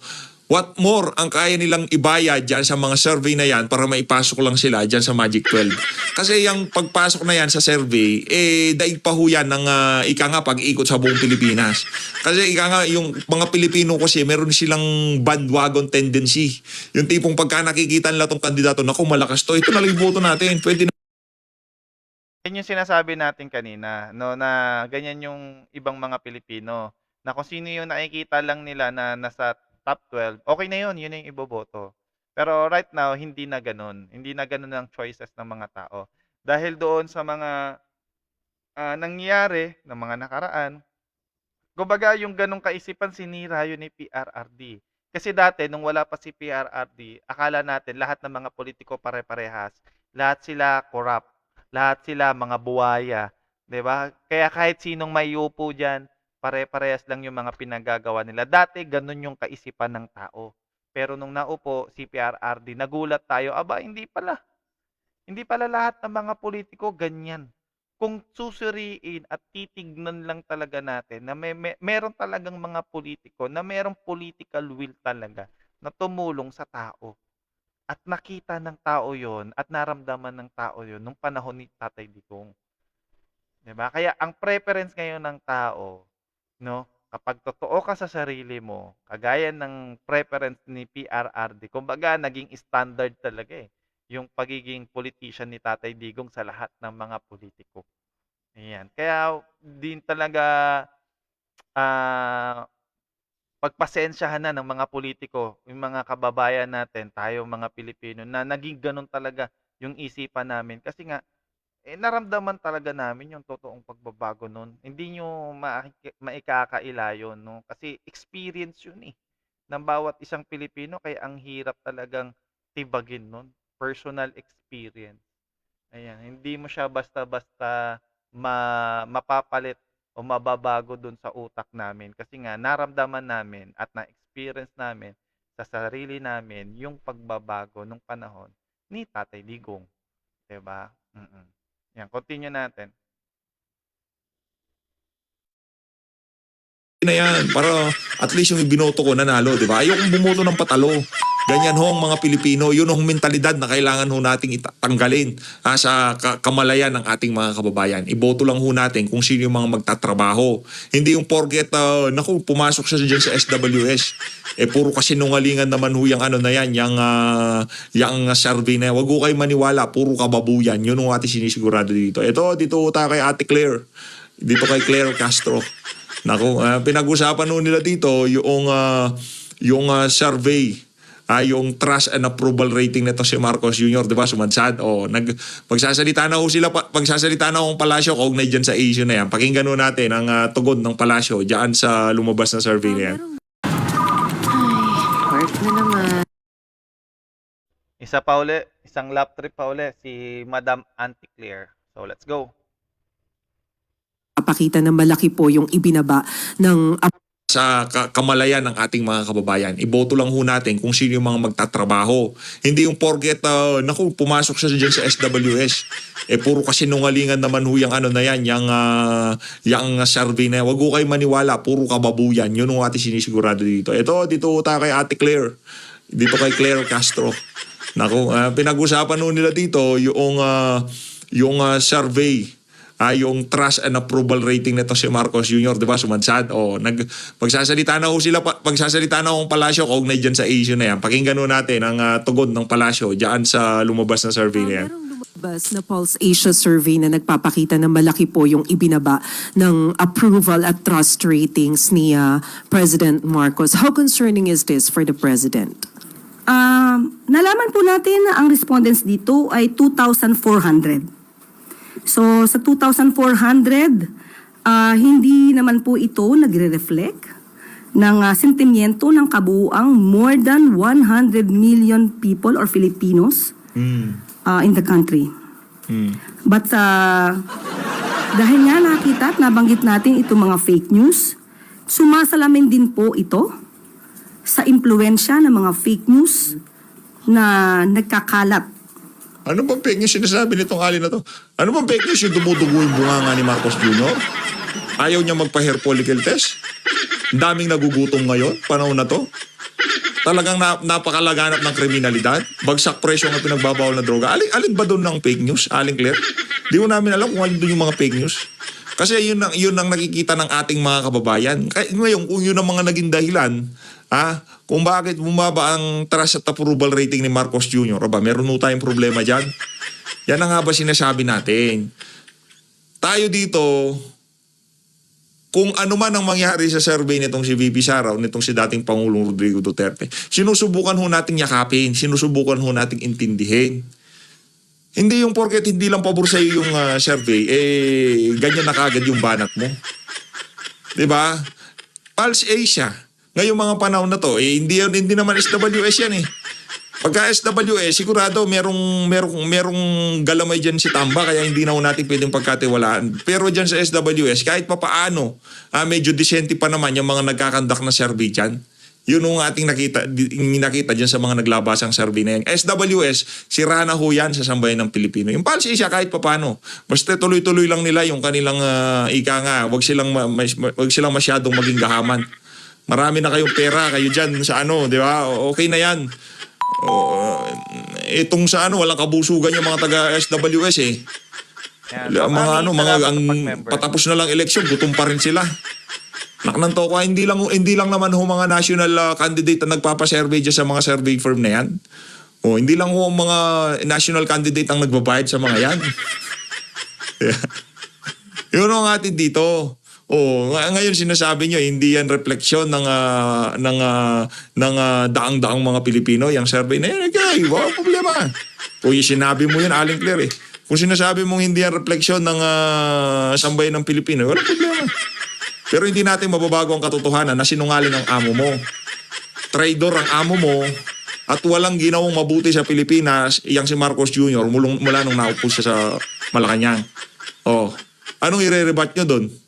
Akap, tupad? Naknanto ko, iuwi nyo na, ibulsa nyo, itago nyo. Katulad na sinabi, meron ng findings na nabanggit ang Reuters at ito ay galing sa isang Israel-based data intelligence firm or disinformation security firm. And I quote, "The level of coordinated disinformation seen in the Philippines was far above the typical 7% to 10% range of online conversations globally about highly sensitive or polarizing issues." End quote. End quote. So, hindi porket kahit ang naglabas pa niyan Amerika, kung sinong bansa mo, wala kang pakialam. Kami dito nasa Pilipinas kami, yung mga taga-Israel, walang pakialam dito yon. Sabi mo dun sa mga nag-survey, lumakad sila sa karsada dito sa Pilipinas. Para malaman nila kung yung mga polarizing issue, kung ano yung nabaging basehan nila dyan sa nila na yan, dyan sa pag-aaral na yan. Walang kwenta yan. Hindi mababago yan ang katotohanan. Yung mga sinasabi mo dyan, yan kasi hindi mo maintindihan, Claire Castro. Kailanman ang propaganda, hindi ho yan aabot sa mga ordinaryong Pilipino. Okay? Hindi yan aabot doon sa mga naglalakad sa karsada at natatakot ngayong mga panahon na to. Yung mga propaganda mo na yan, dyan lang yan sa mainstream media at social media. Pero yung mga hindi naman babad sa politika, yun talaga ang nakakaramdam kung ano nga bang klaseng kapalpakan ang ginagawa ng amo mo. Imbis na magpropaganda kayo, pagtrabahuan nyo kung paano nyo mapabubuti ang kalagayan ng ating bansa. Tigilan nyo. Correct. Diba? Kung ako kahit medyo negative talaga yung dating nung survey, diba? Dapat gamitin nilang tool yun na mas pagsikapan pa nila na ibigay yung tamang serbisyo sa mga kababayan natin. Ang nangyayari kasi, ayaw kasi nilang pakinggan yung totoong boses ng taong bayan kung bakit lumagapak talaga ng ganyan yung approval and trust rating ng administrasyon. Mamantakin ninyo, di ba? Ano bang sabi ng taong bayan? Lumabas na eh. Nung January 13, ang tao, sa nationwide yan ha, anong sabi ng tao? Ayaw namin ng impeachment. 'Di ba? Unahin ninyo yung kapakanan ng taong bayan. 'Di ba? Ayun yung sabi nila. O ano yung ano yung pangunahing pangangailangan ng tao? Yung mahal ng presyo ng bilihin dapat i-focus ng gobyerno. 'Di ba? Yung pagbibigay ng hanap buhay sa mga kababayan natin. Magandang serbisyo ng mga gobyerno, kalusugan, edukasyon, at marami pang iba na dapat i-focus at unahin ng gobyerno. Ang nangyayari kasi, 'di ba? Puro politika ang nangyayari. Hindi nyo pinakinggan ang ginawa ng gobyerno, itinuloy pa rin nila yung impeachment kahit ayaw ng tao. Ito pa, anong sabi ng taong bayan? Bring PRRD home. Ibalik si PRRD dito sa Pilipinas. 'Di ba? Walang problema kung gusto nyong kasuhan or litisin, pero dito sa Pilipinas, hindi sa ibang bansa. 'Di ba? Pinakinggan ba? 'Di ba? Ng gobyerno yung boses ng taong bayan? Hindi. Hindi nila pinakinggan. 'Di ba? Kaya wag kayong magtataka diyan mga nasa administrasyon, no, kung bakit lumagapak talaga yung approval and trust rating. Kasi nga sinasabi ninyo palagi na ginagawa niyo yung trabaho ninyo at pinakikinggan niyo yung boses ng taong bayan, and yet sa dami-rami ng boses na lumalabas na, 'di ba? At kumbaga isinisigaw na ng tao, not only in the social media, talagang literal na lumabas talaga sa kalsada ang tao, 'di ba? Pero hindi ninyo pinakikinggan. Tingin niyo magtitiwala sa inyo yung tao? Tingin niyo aasa pa ba yung tao sa gobyerno? Talagang lalagapak talaga yung ano mo, yung approval and trust rating mo, 'di ba? Eh ngayon si BP Sara, sabihin naman nila pinopolitika na naman. Si BP Sara mataas yung approval and trust rating niya. Hindi nga nangalahati si BBM. 'Di ba? Ang pinakamababa si Martin Romualdez, kahit pagsabahin yung trust rating ni Martin Romualdez at ni BBM, hindi aabot kay kay BP Sara. Pag pinagsama mo yung kay Martin tsaka kay BBM, katumbas lang yon nung numero na nakuha na trust rating ni Chis Escudero. 'Di ba? Hindi nila kaya eh. Bakit? Kasi nga ayaw niyong pakinggan. Kung gusto niyo talaga bumalik yung tiwala ng tao sa inyo, pakinggan niyo yung sinasabi ng tao. Simple as that. Pakinggan ninyo. Ginagawa niyo kasi pinopolitika niyo. Ayaw ng tao ng impeachment, kayo naman si push ng impeachment. Oh, 'di ba? 'Di ba? O, puro anomalya, puro corruption, puro questionableng pondo, paglipat ng pondo, pagtatapyas ng mga pondo, walang malasakit. Sa kapakanan ng taong bayan, tinapyasan mo yung kalusugan, tinapyasan mo yung edukasyon, tinapyasan mo yung modernization. O ano pang gagawin ng tao? Tapos ang ginawa mo, inilaan mo lahat sa mga ayuda. Pinapila mo yung mga tao, pinahirapan mo, kahit matanda na, pipila para makakuha lang ng ayuda. Biruin mo, tingin mo sa mga ganong paraan, magtitiwala sa iyo yung tao. Pinahihirapan nyo. Di ba?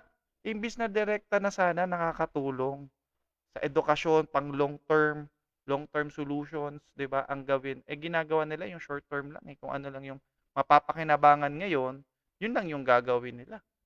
O, paano kayo magtitiwala sa inyo yung tao? Kaya huwag kayo magtataka kung bakit ganyan yung approval and trust rating ng administrasyon. Walang kwenta yan. Pagka inatupag nyo talaga yan at di sa mga susunod na administrasyon, pagka propaganda ang pinagtuunan nyo ng pansin, walang mangyayari sa trabaho ng nasa Malacanang. Yun ang sigurado. Kung ang mga tao man na ito ay nagbigay ng kanilang mga opinyon, maharahil ay bunga ito ng mga fake news. At kung ito man ay Itong mga to, kapag sila binabatuhan ng putik, laging ang bukang bibig nila, fake news. Di ba? Puro fake news. Pero ang totoong fake news, minsan nanggagaling din sa kanila. Di ba? Puro kayo fake news eh. Which, totoo naman eh. Basahin niyo yung SOCMED. Di ba? Tingnan niyo yung mga lumalabas na mga tao. Yung sinisigaw ng mga tao. Ilang rallies nang nangyari. Mga malalaking rallies. May pinakinggan nyo ba? Hindi nyo pinakinggan. Hindi fake news yun. Totoo lahat yun. totoong nagkaroon ng pagsagot, hindi na naman ito pabayaan ng gobyerno dahil dapat natin malaman ang mga respondents, saan ang mga respondents, ang mga respondents ba ito ay nakakatanggap ng totoong news o naiimpluwensyahan ng fake news. Teka, ikaw ba bilang undersecretary dyan sa PCO, yung bang pagsasalita mo na yan, ano bang end goal mo dyan? Tanungin kita. Makapaghatid ng kapag-pakinabang na balita o ikakagalak ng mga makakarinig sa'yo? Hindi, madam. Tagal mo na dyan. Ilang buwan ka na dyan, di mo pa rin alam trabaho mo hanggang sa ngayon. Ang trabaho mo ay mang-impluensya ng mga Pilipino na sumunod sa naratibo ng Malacanang. Yan ang problema sa'yo, Claire eh. Yang ulo, hindi linagay yan dyan para gawing palamuti. Linagay yan para makapag-isip, yung utak na yan. Lahat tayo dito, meron tayong end goal ka nga. Ang goal ko dito, mailabas ko kung gaano ka sinungaling, kung gaano ka walang kwenta yung mga naratibo nyo dyan sa Malacanang. Wala akong pakialam kung meron akong ma-influensyahan sa social media o wala. Wala akong pakialam kung may maniniwala sa akin o wala. Ang gusto ko lang mangyari dito, mapakita sa ating mga kababayan. Kung makikita nila yung gustong ipakita, palakpakan si PH Update. Pero kung hindi nila makita, edi hanap sila sa ibang mga vlogger. Pero sigurado ho natin dito mga kababayan, kahit saang anggulo natin tingnan, kahit sinong bumanat na vlogger dito kay Claire Castro, wala ho talagang karga yung mga propaganda nila dyan sa Malacanang. Ha? Paano nyo ho? Ano bang dahilan? Bakit bumababa ang trust rating? Ano bang dahilan kung bakit bumababa yung approval rating? Pagka wala ng trust ang sambayan ng Pilipino, kahit ilan pa yan, kahit ilang tao pa yung kinuhanan nila ng ano na yan, ng survey. Yun, sa ayot sa gusto nyo, magre-reflect pa rin yan doon kung ano nga ba ang nararamdaman ng mga Pilipino sa ating bansa. At ito, hindi ho sila mga kandidato. Dalawa kasi magkaibang bagay. Yung magkakanda ka ng survey dito sa mga kandidato kung sino yung iboboto. At yung mga nakuluklok base doon sa performance, doon sa ipinangako nila nung nagdaang kampanya. Yung dalawa ho magkaibang bagay yun. Yung mga nakaupo at yung mga nangangampanya pa lang. Diba? Yung mga nangangampanya, nandiyan, papurpo-pogi yan, puro ilalim, mga nasa alyansa. Pero itong mga kandidato natin, mga pogi ho talaga yan. Hindi nagpapapogi yan. Talagang pandiinan yung mga yan. Ika nga, lalo na yung sino bang pinakamatikas dito? Pinakamatikas dito si Senator Bato de la Rosa. Diba? Iba ho yan. Ang pagkaya nakaluklok na, huhusgahan kayo ng mga tao. Bagay yan. Huwag niyong lokohin ang sarili niyo kayo dyan sa Malacanang. Alam niyo, meron kayong in-house survey at nakikita niyo na talagang sumasadsad ang approval at trust rating nitong si Marcos Jr. Yung 25% malayo sa katotohanan yan. Baka nasa 16 na lang ho yan ngayong mga panahon na to. Yun ang problema sa iyo, Claire Castro. Hanggat hindi niyo tinatanggap sa sarili niyo na merong problema sa pamumuhay. At saka guys, from Joseph Estrada, hanggang kay PRRD, dito kay BBM, kasi 3 years pa lang si BBM Kung di ako nagkakamali, ito yung pinakamababang approval and trust rating sa loob ng 3 taon ng isang presidente. Di ba? Ayan. Kung di ako nagkakamali, correct me if I'm wrong. Mumuno nitong si Bangag, hindi ko walang mangyayari sa inyo dyan sa Malacanang. Yun ho nga sinisigurado. So ang mga respondents ba na ito ay hindi nakakarating ang tulong ng gobyerno? So dapat din po nating malaman ito sa parte ng administrasyon. At kung ano man po ang nagiging desisyon ng Pangulo at ng administrasyon, at ito'y magre-reflect sa isang survey na naisin pa rin po at ipapatupad pa rin po ng Pangulo kung ano ang nasa batas, kung ano ang tama, at hindi kung ano po ang sasabihin sa isang survey. Okay. Nasa batas, ha? Nasa tama. Yun daw ang gagawin ng pamahalaan. Nasa batas ba yung paglilipat ng pondo sa PhilHealth papunta sa kamay nitong si Marcos Jr.? Papunta sa diyan sa kay Ralph Recto? Nasa batas ho ba 'yon? Naaayon ho ba sa batas yung kapalpakan dyan sa 2025 budget? Nasa batas ho ba 'yon? Yung kulang-kulang dyan sa BICAM report, hindi dyan sa GAHA, iba yan. Nasa batas ho ba yun? Yung napakatinding korupsyon pagdating sa flood control, nasa batas ho ba yun? Yung kaliwat ka ng pamimigay ng ayuda ng mga congressman, mga palpak na flood control, nasa batas ho ba yun? Yun, hindi nyo humaitatago yun. Please, kayo dyan sa Malacanang. At ang pinakatanong dyan, nasa batas din ba yung ginawa ninyong paghuli at pagdakip kay PRRD papunta doon sa dahig?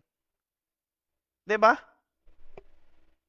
Nasa batas din ba 'yon? Kasi the government itself right now, sila yung hindi talaga sumusunod. Itong mga dapat tagapagpatupad ng mga batas, sila yung mismong hindi sumusunod doon sa tamang proseso at sa tamang batas. 'Di ba? Kaya huwag talaga kayo magtaka kung ayaw ng tao sa inyo at bumababa yung inyong trust rating and approval rating. Diba? Ayusin nyo, naku. Hindi kakagatin yan ng ating mga kababayan. Yung mga punto de vista nyo na yan. Hindi nakakaabot, hindi. Hindi nakakaabot kung nakikita ng ordinaryong Pilipino na kahit papaano merong pagbabago sa komunidad nila. Lilitaw sa survey yan. Maniwala kayo sa akin. Kahit walang akap, tupad o kung ano pa man. Si Tatay Digong, hindi naman lahat naaabot niya. Pero di ho ba kayo nagtataka bakit napakataas ng approval at trust rating niya sa kahalintulad na panahon nitong si Marcos Jr.? 84? Anak ng tokwa. Yun. Hindi kailangang mabigyan ng ayuda lahat ng Pilipino. Ang gustong makita ng sambay ng Pilipino, yung sinserong paglilingkod mula dito sa mga leader na to. Yun. Bakit hindi mag-sink in sa utak nyo yung mga bagay na yan? Na wala kaming pakialam kung, di ba, kung kahit paano pa yan umasta, magsalita o kung ano pa man, as long na meron kayong ipapakitang resulta, maniwala kayo, tataas kayo sa survey. Pero kung puro kayo dakdak, puro kayo pabida, paboka, puro, di ba, press con, wala namang nangyayari, kahit ano pa kung sabihin nyo, kung walang makikitang resulta ang sambayan ng Pilipino, sasadsad yung survey na yan. Itong si Marcos Jr. Pero sa tingin natin, dyan sa Pulse Asia na yan, meron nang naturuan ng leksyon dyan sa approval at trust rating nitong si Marcos Jr. Tulong para alaga ang puso, resistensya. Totoo yun. The more na kapag ginawa lang nila yung kung bakit talaga bumaba, kasi 'di ba nung nangangampanya sila, ang kanilang mandato or promise sa mga tao yung continuity na ginawa ni PRRD. Kaya nga binoto sila ng tao. Ngayon, dahil nga hindi naramdaman ng tao yung continuity na yun na sinasabi nilang pangako na yan, talagang mawawala talaga yung tiwala sa inyo ng tao. Hindi nyo kasi ginawa at hindi kasi nararamdaman. Ngayon, kung sabihin nilang, may ginagawa naman kami at may tinutuloy namin yung mga nasimulan nung nakaraang administrasyon. Ang tanong, nararamdaman ba ng taong bayan? Walang pinagkaiba yan doon sa sinasabi na tumataas yung ekonomiya natin. Ang tanong dyan, nararamdaman ba yan ng tao? Yung pagtaas ng ekonomiya. Bakit mas lalong tumataas ang mga bilihin? 'Di ba? Bakit mas lalong marami ang walang hanap buhay at walang hanap buhay? 'Di ba? Kasi nga hindi nararamdaman yung serbisyo. 'Di ba? Kaya huwag kayong magtaka, talagang babagsak at babagsak talaga. Kasi nga hindi kayo naging totoo doon sa ipinangako mo. Sabi tama dito si Sir PH, walang problema kung ang ugali mo halimbawa mapagmura ka, medyo may something doon sa ugali mo na tingin ng ibang tao mukha kang masama, 'di ba? Pero totoo ka lang sa sarili mo at nasa puso mo yung pagtugon at nararamdaman ng tao yung serbisyo na ibinibigay mo sa kanila. Yung trust and approval rating mo talagang mataas. Tignan mo yung nangyari kay PRRD hanggang sa pinakahuling termino niya as a president. Mataas yung kanyang approval and trust rating. Bakit? Kasi naging totoo siya doon sa sinabi niya. At lahat ng polisiya, programa at proyekto na ginawa ni PRRD, naramdaman yon ng tao. Kaya mataas ang approval and trust rating. Iba kasi yung sinasabi mo, iba rin yung ginagawa mo siya at nakikita ng tao. Yung iba kasi puro salita, pangako, pangako, pangako, pero wala nakikita. 'Di ba? Yung kay PRRD, merong siyang ipinakita meron siyang ipinaramdam sa tao na ito yung ginawa ko. Ayun yung pagkakaiba nitong dalawa. Ayan.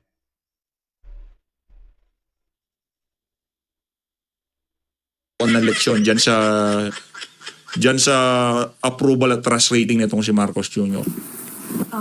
Pero ma'am, considering that the survey was conducted from March 23 to 29 or just a few days after the arrest of the former president, sa tingin po ba ng Malacanang gaano kalaking factor yung politika sa naging resulta ng survey, especially yung nangyari kay former president? Okay, lumalabas nga po dito na bumaba di umano ang rating, no, approval rating ng Pangulo. Pero sabi nga po natin, ito ay titignan pa rin po ng administrasyon. Hindi naman po natin, hindi papansinin kung ano ang mga sinasabi ng survey. Pero muli, 2,400 ay hindi po ito kabuuan na sentimiento ng buong Pilipinas. Totoo naman. Magtatrabaho pa rin po ang Pangulo. Kung anong gusto nyo sabihin, kung anong sa tingin yung hanggat hindi nyo ina-address, hindi nyo naririnig ang boses ng mga nagsasalita na yan dyan sa survey na yan, walang kahit anong trabahong gawin nyo dyan, hindi mararamdaman ng mga ordinaryong Pilipino. Yan. Ang sa akin hindi din basihan kapag ang pinag-usapan approval and trust rating, no? Kung ilan yung doon, kahit konti yan, kahit marami, no, bumoboses yung tao. Dapat talaga pakikinggan mo yung response mo. Ano yung magiging response mo doon sa ano ibig sabihin kung majority at marami yung nagsasalita, saka mo lang pakikinggan. 'Di ba? Kung etong ang maliit na tao na to, kokonti sila, hindi mo silang kayang pakinggan. 'Di ba? What more doon sa maraming tao na gusto mong malaman yung survey doon sa maraming tao na yun. Kung etong maliit na group na to, hindi mo kayang pakinggan, di ba? Ganun na kasimple. Yan siguro. Pangulo, katulad ng aking sinabi, kung ano ang tama, kung ano ang sa batas. Hindi dahil ito ang idinidikta ng tao na hindi naman naaayon sa batas. Ma'am, last point.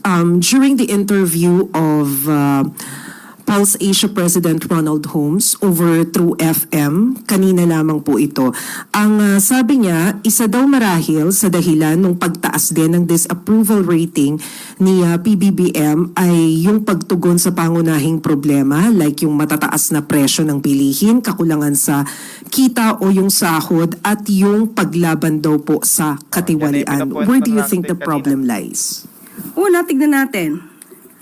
Nabanggit na natin, nagpakita na po tayo dito, nakausap na rin po natin at natanong po ninyo ang mga heads po ng ibang mga departamento patungkol po dito. Halimbawa po yung walang gutom program.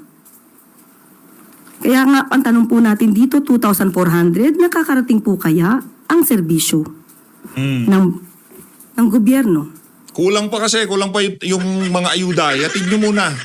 Makakulang pa. Pangalawa po, sinasabi po natin, 'di ba, na walang trabaho. Yung tungkol sa sweldo. Binanggit na rin po natin ang direktiba ng Pangulo patungkol po sa pagtaas ng sweldo sa pamamagitan po ng Regional Tripartite. So hindi po yan tinulugan ng Pangulo. Yan po ang direktiba para po tumaas ang sweldo ng ating mga kababayan. So kung saan man nanggagaling po itong opinion ni Holmes, Mr. Holmes, okay? Yan ay kanyang opinion. Siguro mas maganda rin po na malaman niya kung ano ba talaga yung katotohanan. Baka po kasi nasasapawan ng good news ng mga fake news. Nako, yari tayo dyan. Nasasapawan daw yung nung good news ng mga fake news. Bahala ka dyan.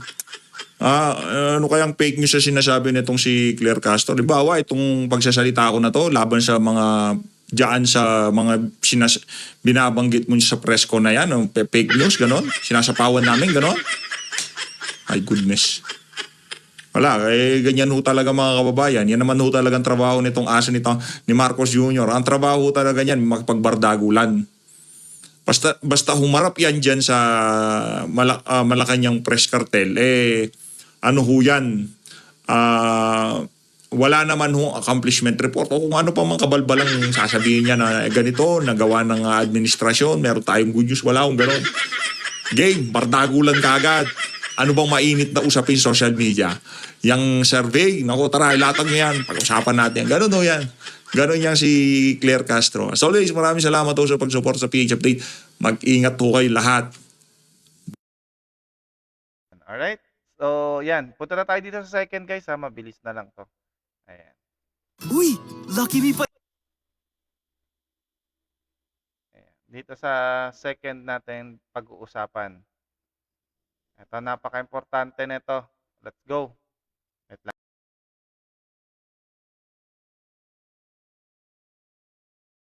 Iikot ako, unang-una nagpapasalamat, papakita sa mga tao ng ibinabalik sa mga tao yung pagmamahal na ipinapakita nila kay Pangulong Duterte, sa aking opisina, ang Office of the Vice President, sa aming pamilya.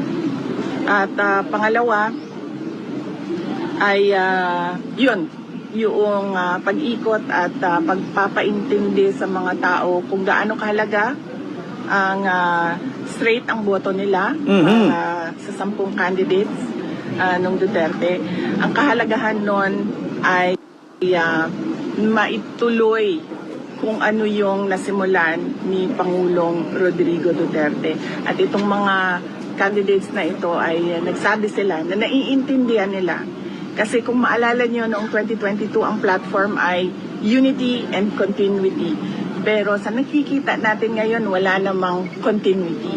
So ito yung mga senators na nagsabi sila, naiintindihan nila kung ano yung vision. That is a peaceful and prosperous Philippines na unfortunately ay hindi natin nakikita sa ngayon. So yun yung pinapaintindi sa mga kababayan natin at sa mga botante. Narinig nyo po yun? Mukhang nadulas doon si Inday Sara sa sinabi ho niya eh. Narinig nyo? Sinabi niya?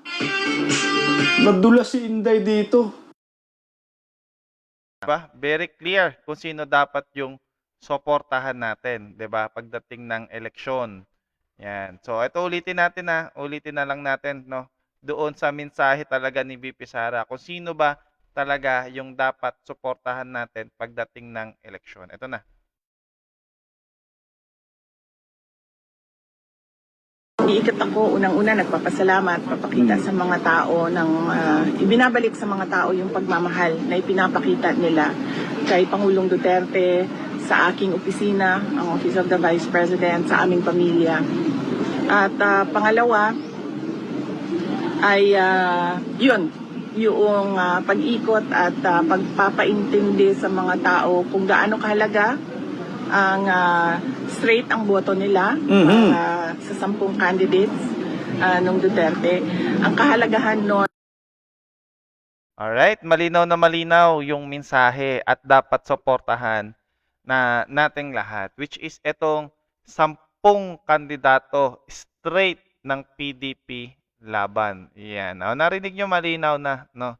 Sa mga nagtatalo-talo kung sino dapat talaga suportahan, walang iba kung hindi ito pong 10 kandidato po ng PDP Laban. Ulitin lang natin, no, itong 10 kandidato po ng PDP Laban. Si Attorney Jimmy Bondoc, si Senator Bato de la Rosa, Senator Bongo, Attorney JV Hinlo, Attorney Raul Lambino, Congressman Attorney Rodante Marcoleta, si Dr. Marites Mata, si Pastor Apollo Kibuloy, si Attorney Vic Rodriguez, at si Philip Salvador. Alright? So, ayun yung mga susuportahan natin. Malinaw yung binanggit dito ni BP Sara na straight vote 10 kandidato po ng PDP Laban. So, yan. Maraming salamat guys sa mga nakasama natin. At magandang gabi po sa ating lahat. Yan. At ito po ay mapapanood nyo po replay yung ating reaction sa ating YouTube account. Please pakisubaybayan din ako sa aking YouTube account, GATV Reaction, at sa ating Facebook page. Yan. Na yung link po makikita nyo po sa aking profile. Kung hindi naman, i-research nyo na lang GATV Reaction. Yan. Maraming salamat po at magandang gabi po.